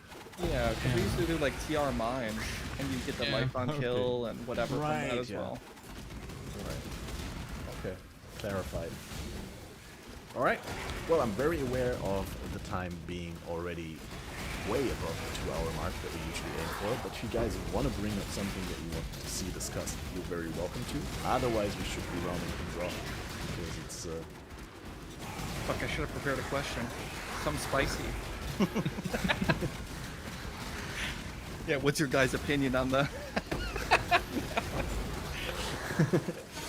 Wait, what are you gonna say? get some hot takes? No, No, Chad just wanted me to bring like inappropriate shit up. Yeah. I think on my stream, there's no such thing as an inappropriate question. I'll answer anything. On the podcast, a little different. No, I've got like Little no different. no politics rule. That yeah, it's very very steadfast. I don't deal with that shit in my chat. Yeah, it's like, oh, oh yeah, this is the perfect place. My Path of Exile stream or a channel on my Discord. Yes, please talk about your political ideology. see here. You're gonna convert all of us. You just have to say the right 2 sentences. Just say your slogan for us. Yes. Oh, I'm convinced. It's like, no, please, none of this. You know, no matter what it is, do not do that here. How much? We only Locust talk of about Corruption now? Double big grab. dicks in my channel. Like, I'm not talking about don't like wanna this double tap size. that This is line too before I- small. I mean, I'm talking about the one that makes the girls go like this. Oh, Weird. screen out. We all like to talk about the things we love. Wait, what? Hmm? What is it? Locust of Corruption or whatever? Well, I mean, Balor and Ghazi already had a chance to talk about the upcoming the Holy Relic guides, or I mean, the one is already out. But Tripolar, what do you have cooking at the moment that people can be looking forward to? Oh fuck, dude. I just want to have a big CF, dude. Yeah, with CF Oh, nice. and Adorned and Graveyard Crafting, like trying to cook up some big stuff, especially for T17 farming. So, yeah, I mean, it's like 20 million DPS, 4th vow, plus suppression, and 90 max res. So I don't have to roll over pen, and I don't have to worry about that shit. So yeah, we'll see. But it's Profane a lot of Proxy crafting is, and it's fucking expensive, right? Mage blood, etc. And you have to sit there and alt spam jewels. So Oh, you no. know, like fucking kill me. I have to alt spam and then corrupt them, right, for 2 mods. Like, yeah, it's gonna be a little bit of a pain, but yeah, that's the one project I have I going always forward get is a Giga confused when it's CF, like so things that'll be that fun, you but expensive. inflict or damage that you Yeah, I do is didn't know you reflected could back scale on something. CF They're that like, much. oh, I that knew sounds so that was a dangerous. pain in the ass Then I'm to like, oh scale yeah, to I'm a trap. I decent don't values. actually inflict any But damage. you're saying 20 million, no problem? I just 20 trap million people I've had 10 with before. people. 20 million with a lot of fucking investment. You can, it's like, yeah, that's with like Vol Reap or whatever. But your CF would be like 9 or 10 million. But that's You you have have a like an weakness? I expensive don't one, believe it. expensive jewel. This I'm talking about, like, you know, you have your corrupted body armor and adorned on a bunch of magic jewels, right? Like this is the primo, right? But you know, scale it back a little bit. So don't sound so Oh, bad. did no ground up there. Well, can't wait to see that. I'm gonna be interested. Should be fun. Yeah, just gotta find something that isn't T17s to farm. That's harvest for now. The going big harvest, it's down. fun. All the life force, you know, procs and whatnot, pulling out 20, 30k from one map. It's actually not as rare as I thought it'd be. What are you doing? Well, I know what I'm gonna do. I'm gonna farm up another Uber Elder because I break the previous one. Well- This time I'm getting it. Oh, Bloodborne, May 3rd, okay? There's one thing to plug. Yeah, actually gonna do some of that. Bought a PlayStation 4. They got me, bro. They got me. I Oh, couldn't you were wait for serious it to be about that? I ended. thought you were just memeing. No, I mean, I was memeing. Like, I'm not quitting Kiwi to play that right now, but I am after I am playing Torchlight- it when I'm quitting Pee-wee anyway. yeah, exactly. After Torchlight, you know, so it's like a week of this, then a week of Torchlight, then Private League, right? Like Group SF, whatever, the Tripolar League, and then Bloodborne. Okay. When I'm done with it Yeah, all, you've been anyways. saying something, right? I was in Sounds the- good. Valor, you gonna play any Bloodborne? No, I'll definitely be doing Torchlight when it launches. That's always Hell fun yeah. for at least a week. Yeah, for sure. I'm actually quite excited. It's been a while. I mean, Isn't last Diablo season- 3 right now? Who Are cares? you always doing that? Nah. Is D3 paying us? I'm not getting any money Even from if Blizzard. they oh no. Price is right. I'm like, what the hell? Actually, that's true. You pay me enough, I'll play D3. Yeah, come on. I'm You playing pay Raid me enough, Shadow I'll play Legends. D3 and tell Oh, people I'm enjoying it. that's the thing. Yeah, no, that's the thing. Yeah. Be a high price, but I'll do it. I'll be back. Alright.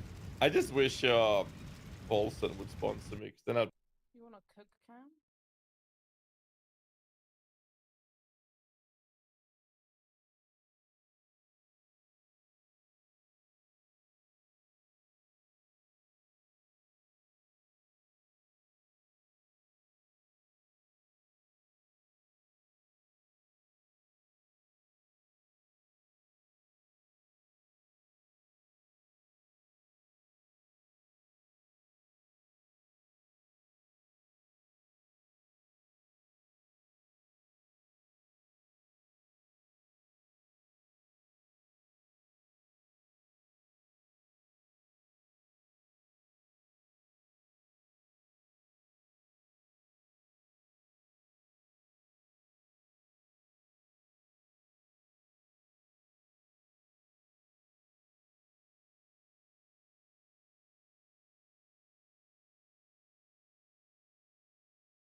cucking on live? Okay. Yeah, what the fuck?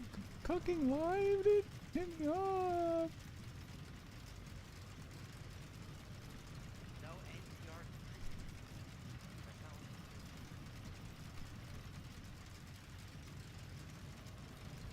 That was him cheating. No, I'm just saying like that's the only amount of money I would ever take for playing that game. True, yeah. They would have to pay me so much to make me play that game. Holy shit. Torchlight, however, I'm actually looking forward to, so that's good. Yeah, it's pretty fun. Man, with Torchlight, it's just like, fuck, I wish they didn't have that pack system. And like, that's the only thing. So like, I Yeah. can stomach it. You know, I don't could like, actually I do don't that. like having to say that. It's like, yeah, it's a lot of fun. It's a fun game. You get to blast. It's like super easy to get into. But yeah, and then you have to say that. It's like, is it pay to win? Yeah, it's like, Little. God, I hate having to put that fucking head on. Like, yeah, it is pay to win, but actually, it's not that bad, and you can play the game without it. And I've never felt that I had to, but like, I fucking hate having to do that. I wish there was just none of it that. feels awkward, but it really isn't as bad. But It's the, really not, the but awkward, yeah, the awkward having to say position that. is being there, knowing that most of us always have been and always will hate pay to win stuff. And then Mhm. sitting there and being like, the game's actually really fun, and it really isn't that bad. And then sitting Yeah. there trying to defend it, I'm like, Exactly. I and hate people that. think that you're trying to downplay it or something like that. Yeah. yeah, it comes off awkward. But they have multiplayer coming in now, so that's gonna be very fun to engage with. See how that works. Yeah, they, Yeah. like all the changes every time. It's it's been a good time. When is it coming out? Like Uh, couple days.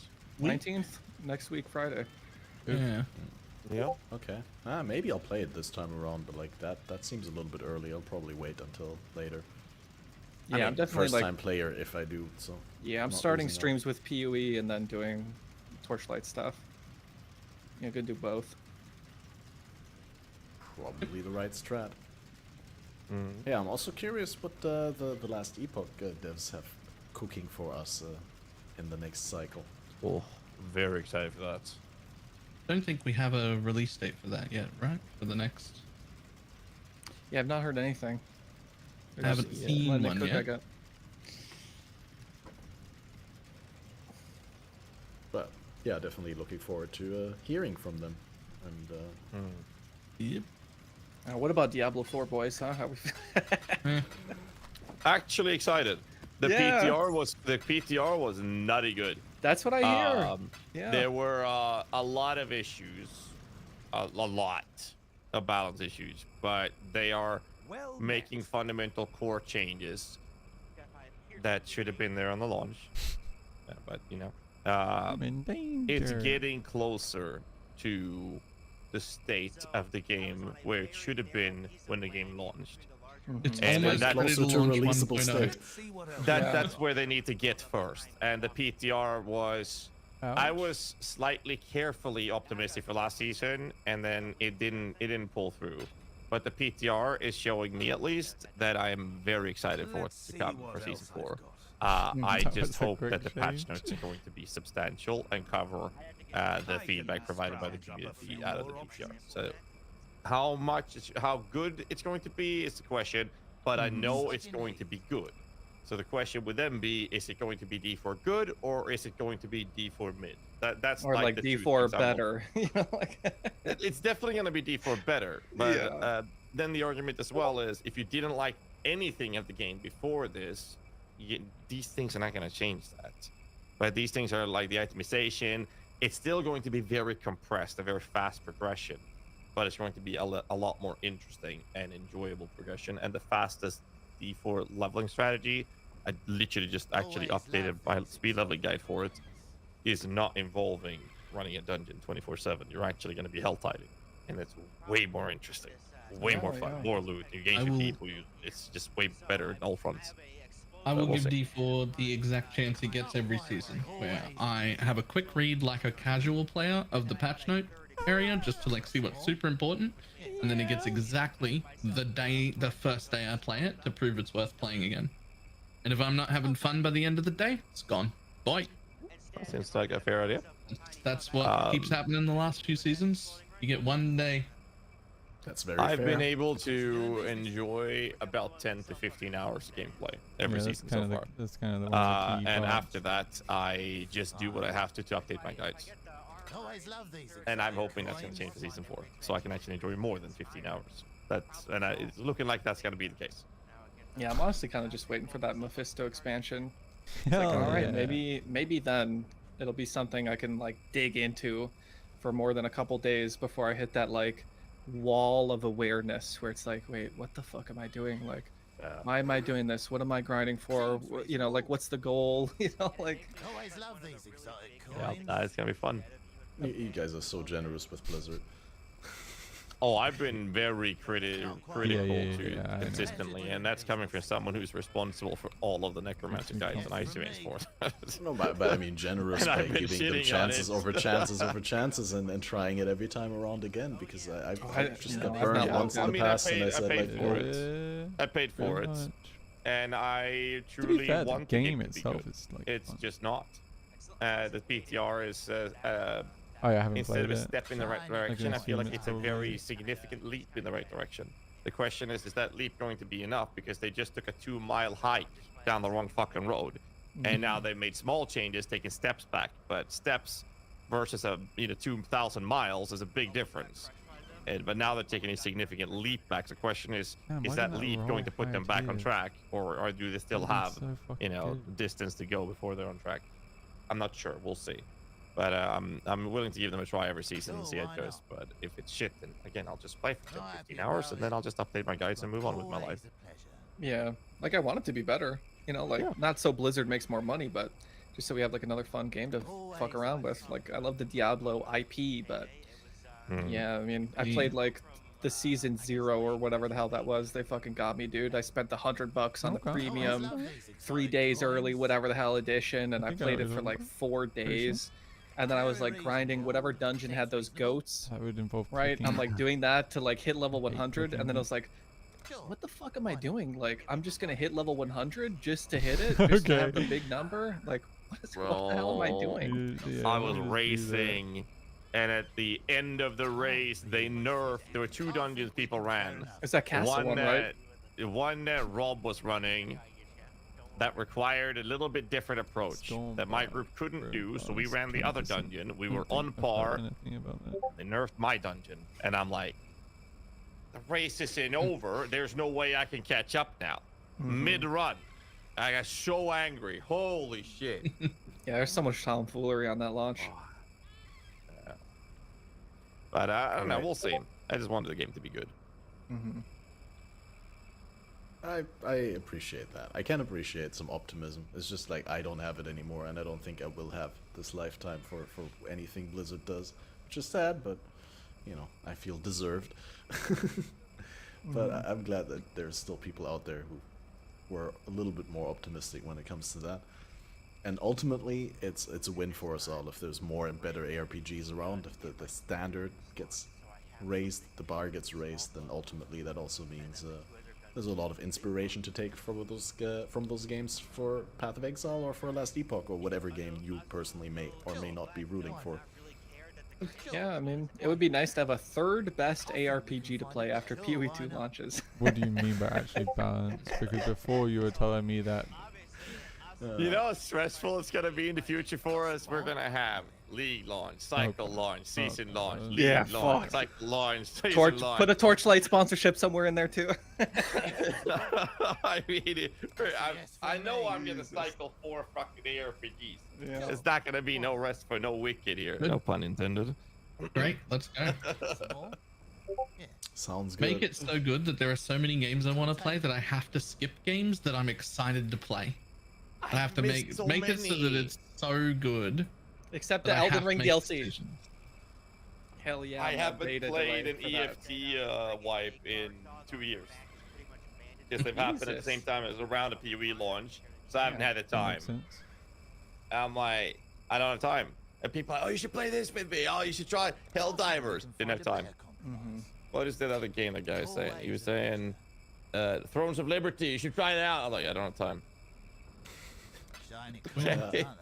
Fuck me. But it's good. Oh well. Well, I think this is a great jumping off point. I mean, I've been like low-key trying to end the podcast for like 20-30 minutes. Yeah, I More know. and more topics opening. Yeah, my And daughter it's has a like, high it's like, fever. if I don't gotta end go. it now, if I don't end it now, I'll lose my credibility with the audience.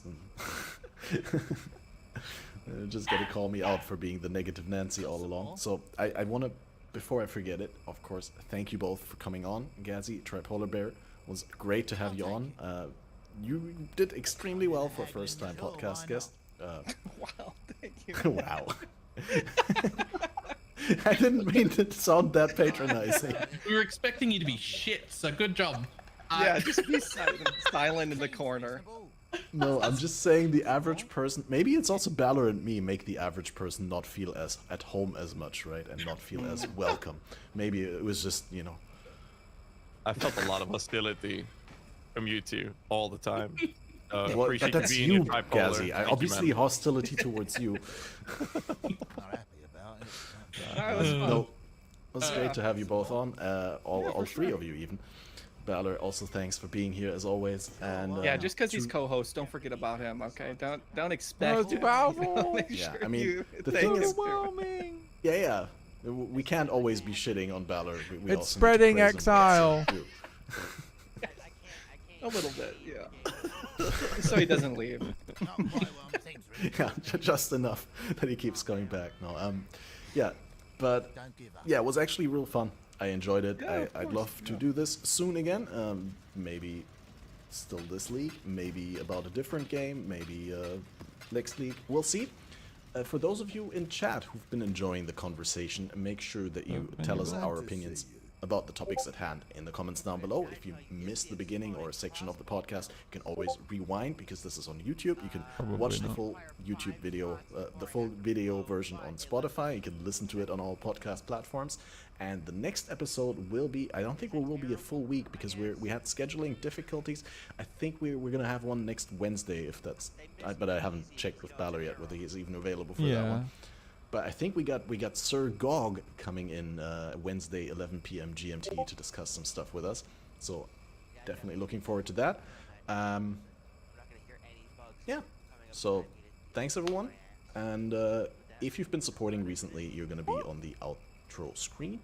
And we'll see you in the next episode. Make sure to check the The link bad way. tr.ee/faded podcast Yeah. where I will be updating the countdown timer to the next episode.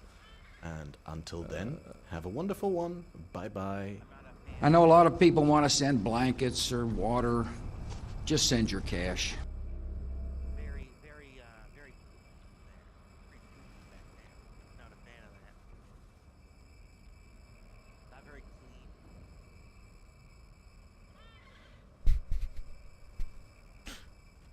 Do you like eating? Yeah. Love it.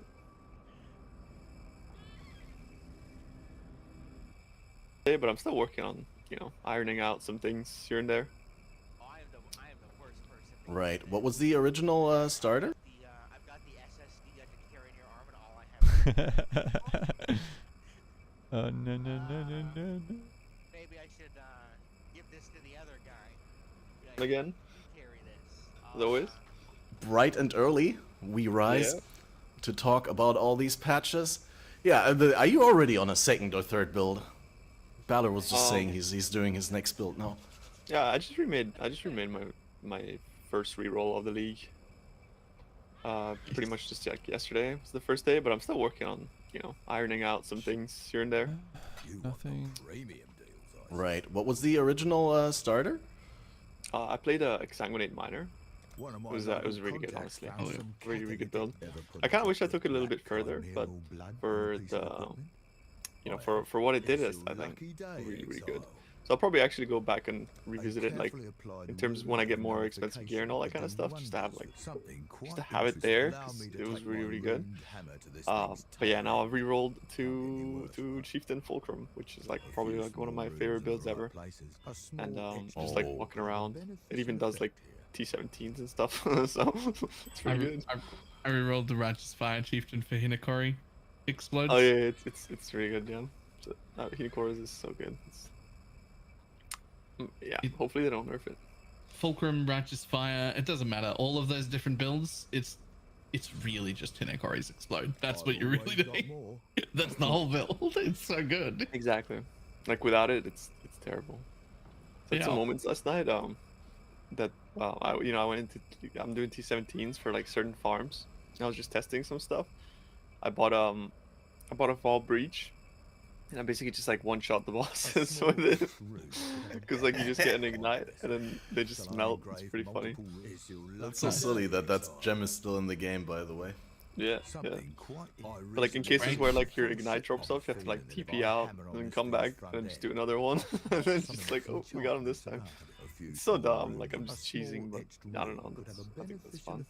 Wait, so you do half the map to get the Val Souls, you go into the boss room, do it once, and then if you didn't get it then, and you pour it into the map, do the other half of the map and get the souls up again. I'm scheduling my looting session around like knowing that I might have to take multiple attempts at the boss if I fail.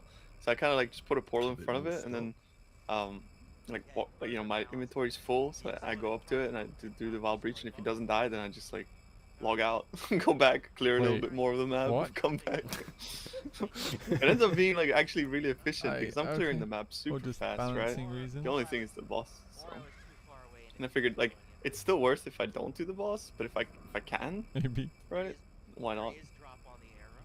Have you, now that we're talking about boss, have you guys experimented at all with the Affliction Wisp node?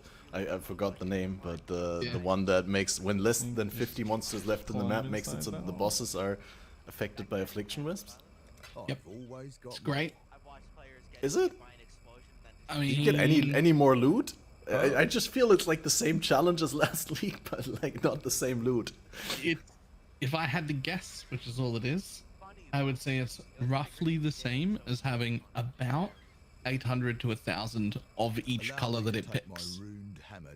So like best case scenario gets hit with all three, it's like you've got 800 of each juice, which compared to last league is nothing, but compared to not having it is still quite a bit.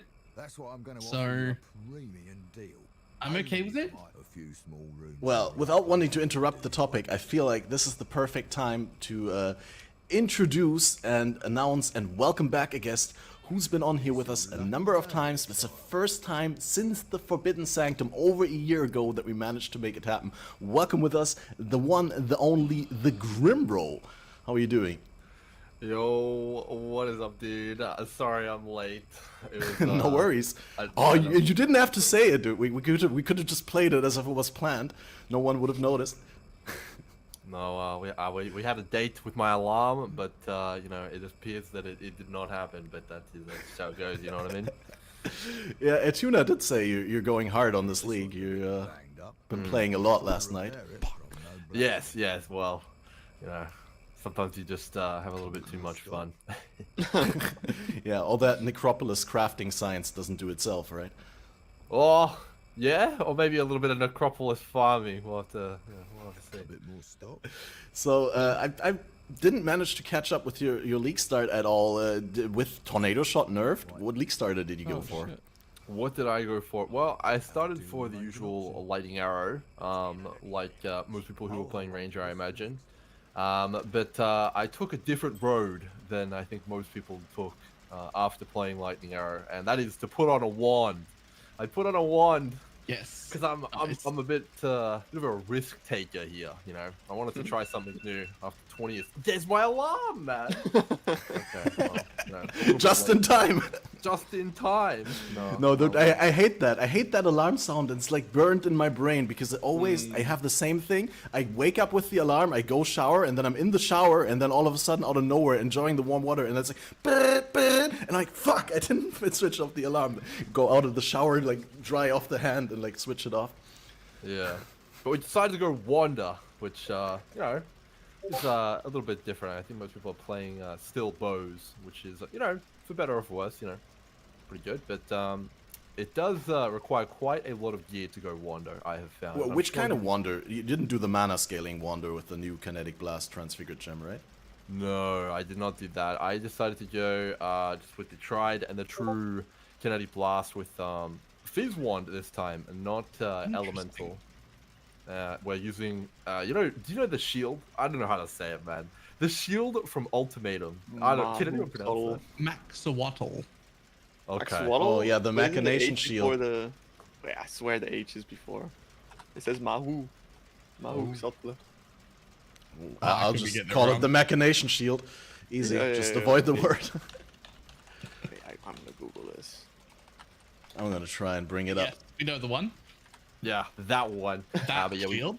we played that shield, and we use like all the wand stuff and get with it. And the idea behind it is generally that you're going to be way tankier than a bow character, while having pretty similar clear. And that's been working out pretty damn well. We're also using Defiance of Destiny, which has been pretty nice. And there's a very particular reason why we're doing that, but you know, I won't jump the gun here. I'm sure that there'll be a section I can slide in the exact reason I'm doing that. But yeah, we went with also using Nimbus. So that's the ever increasing in price ring, which just doesn't seem to be able to stop. I'm not sure why it keeps going up. What is it right now? Is it still going up? Nimbus. I'm not sure. I think it was 70 divines when I decided to go have a nap on the couch.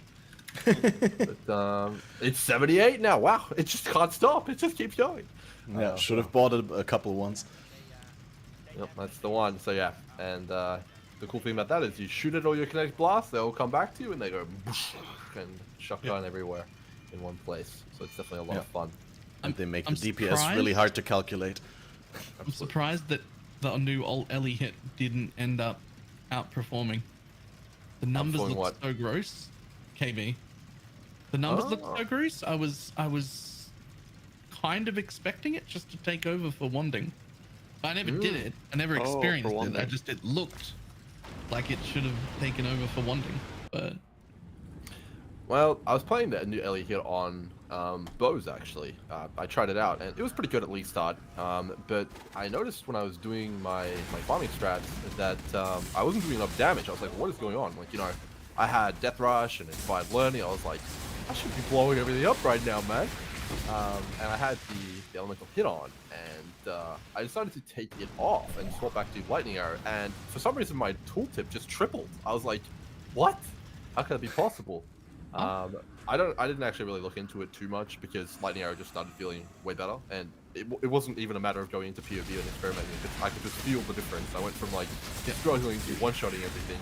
So I'm not entirely sure if it's like the shotgunning of Lightning Arrow that's better than Ellie hit or the base damage, but maybe you guys did answer that one. But yeah, outside of Bleak Start, I wasn't a big fan of Ellie hit. I think it's the shotgunning, especially depends on the kind of content we're doing though, right? I think Ellie hit has like it feels much higher in situations where you're maybe trying to single out monsters more, right? But the fact that Lightning Arrow has like an extra basically like chain, I think when you're cutting into like denser packs, that I think does kind of have an impact because it is a 33%. Like it's like the shotgunning is really strong on Lightning Arrow, and that's like its only real appeal in comparison. But base damage wise, Ellie hit should take over, especially on single target.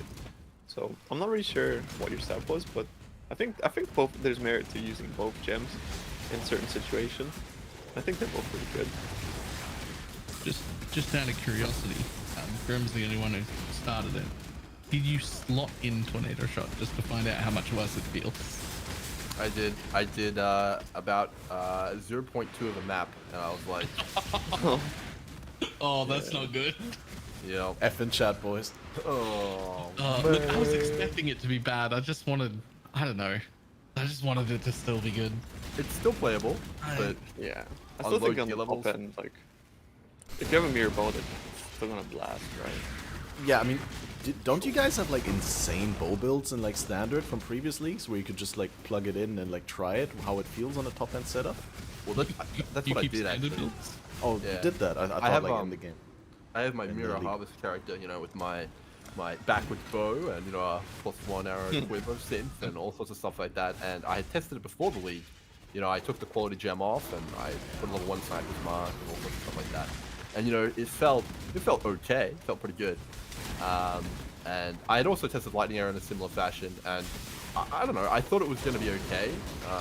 I definitely knew that KB was way better than it, and in my opinion, KB is also a little bit nicer in compared to Lightning Arrow. But I did not expect how bad it would feel with low levels of gear. It was crazy how bad it felt. Yeah. So yeah. Very punishing at low levels now, right? but I reckon like if people are not farming specifically, like choose content, which a lot of people are in this league, right? So it's not a good comparison. But if you were just like in a meta where people are just running through maps and blasting, you get enough like damage to just one-shot the screen, it would still probably take over, just because of the fact that you don't have any aim. That's my sort of observation of what I think about TS. I mean, it's possible, yeah. It's like a cozy factor. We'll probably see it later in the league when the people have the money to do the investment. Yeah. Oh, people are rich, man. And the bow. Have you seen the bows in Trade League? Yeah. People are generating like mere bows for nothing. 1800 DPS bows somehow. Yeah. It is crazy. I was expecting to see that, but only later in the league, not in week 1. I mean, we're gonna get into the crafting mechanic with you guys knowing so much about the endgame crafting already in Necropolis, but it's possible that they may have overshot the buff a little bit. I don't know. But right before you were coming in, Grumro, we were talking about thorough exploration. Have you tried that? The Keystone passive on the Atlas tree that causes empowerment by Wildwood Wisps. No, I haven't tried that one actually. I haven't done the map boss stuff. I have been doing other stuff, but I do sell the scarabs for it, and they sell quite quickly. So I imagine it's probably pretty good, right? I don't know if you've done I it, mean, you know? I have no idea. I've only been doing it. I'm in a small group found league with like 20-30 people this time around, so I'm basically SSF. I'm still like very, very early in my progression and all that stuff. But with thorough exploration, I felt like it has all the challenge from last league, but none of the rewards. But maybe my sample size is just not big enough. It's just like the good old, you know, like 2-3 minute oak fights and stuff like that. But maybe my build is just too bad. Well, I think this league, there's a case of like we might be missing something because everything is so fresh and new. Like if people are buying scarabs for it, as Grim said, like there must be something to it. Yeah, mine felt more rewarding. I was using him with a destructive play atlas because I league started poison SRS and I can't do the blasting stuff, so we're gonna do other things. I did destructive play with it on, getting 3 extra bosses and a Shaper Guardians, all with wisps in it in one room. There's still a lot on the ground, like a lot. It's definitely still having a decent impact on the loot I'm getting. So how does it work exactly? Is it, I know that you can add an additional unique boss per shrine, and then the destructive play then give you like a pack of bosses per shrine with the destructive play? No. The extra bosses per shrine is just, you know, extra good scarabs, extra boss maps, all the sort of things the bosses drop. Then the destructive play doesn't come into account until right at the end. And then if you with the actual map boss all cleared, then all the destructive plays also get the harvest juice stuff. Okay. I think it's not uniform though, right? I think I also it randomly gives them 1 to 3 juice. Like you can have 3, and I do often have 3, but sometimes it's just yellow, sometimes it's just purple, whatever. Or sometimes just 2, yeah. It's never none though, as long as you're under 50. So when I was doing it, I was doing Shaper Guardians, because how do you have more than 50 left on any of those maps? Like if you're intending to clear, you can't miss in those maps. So I was just doing Shapers. It was noticeably more. The juice is insanely good, but it's still probably not as good as just blasting things is. So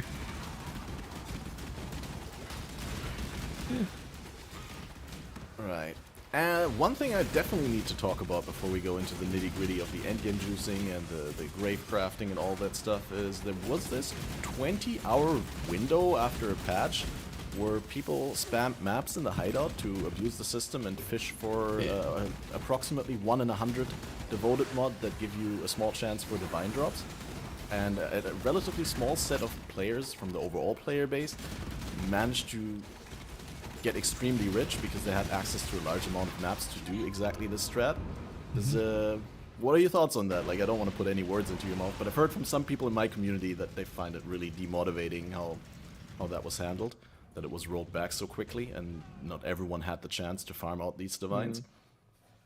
Shouldn't have come in the first place, right? Like, it was just kind of a mistake.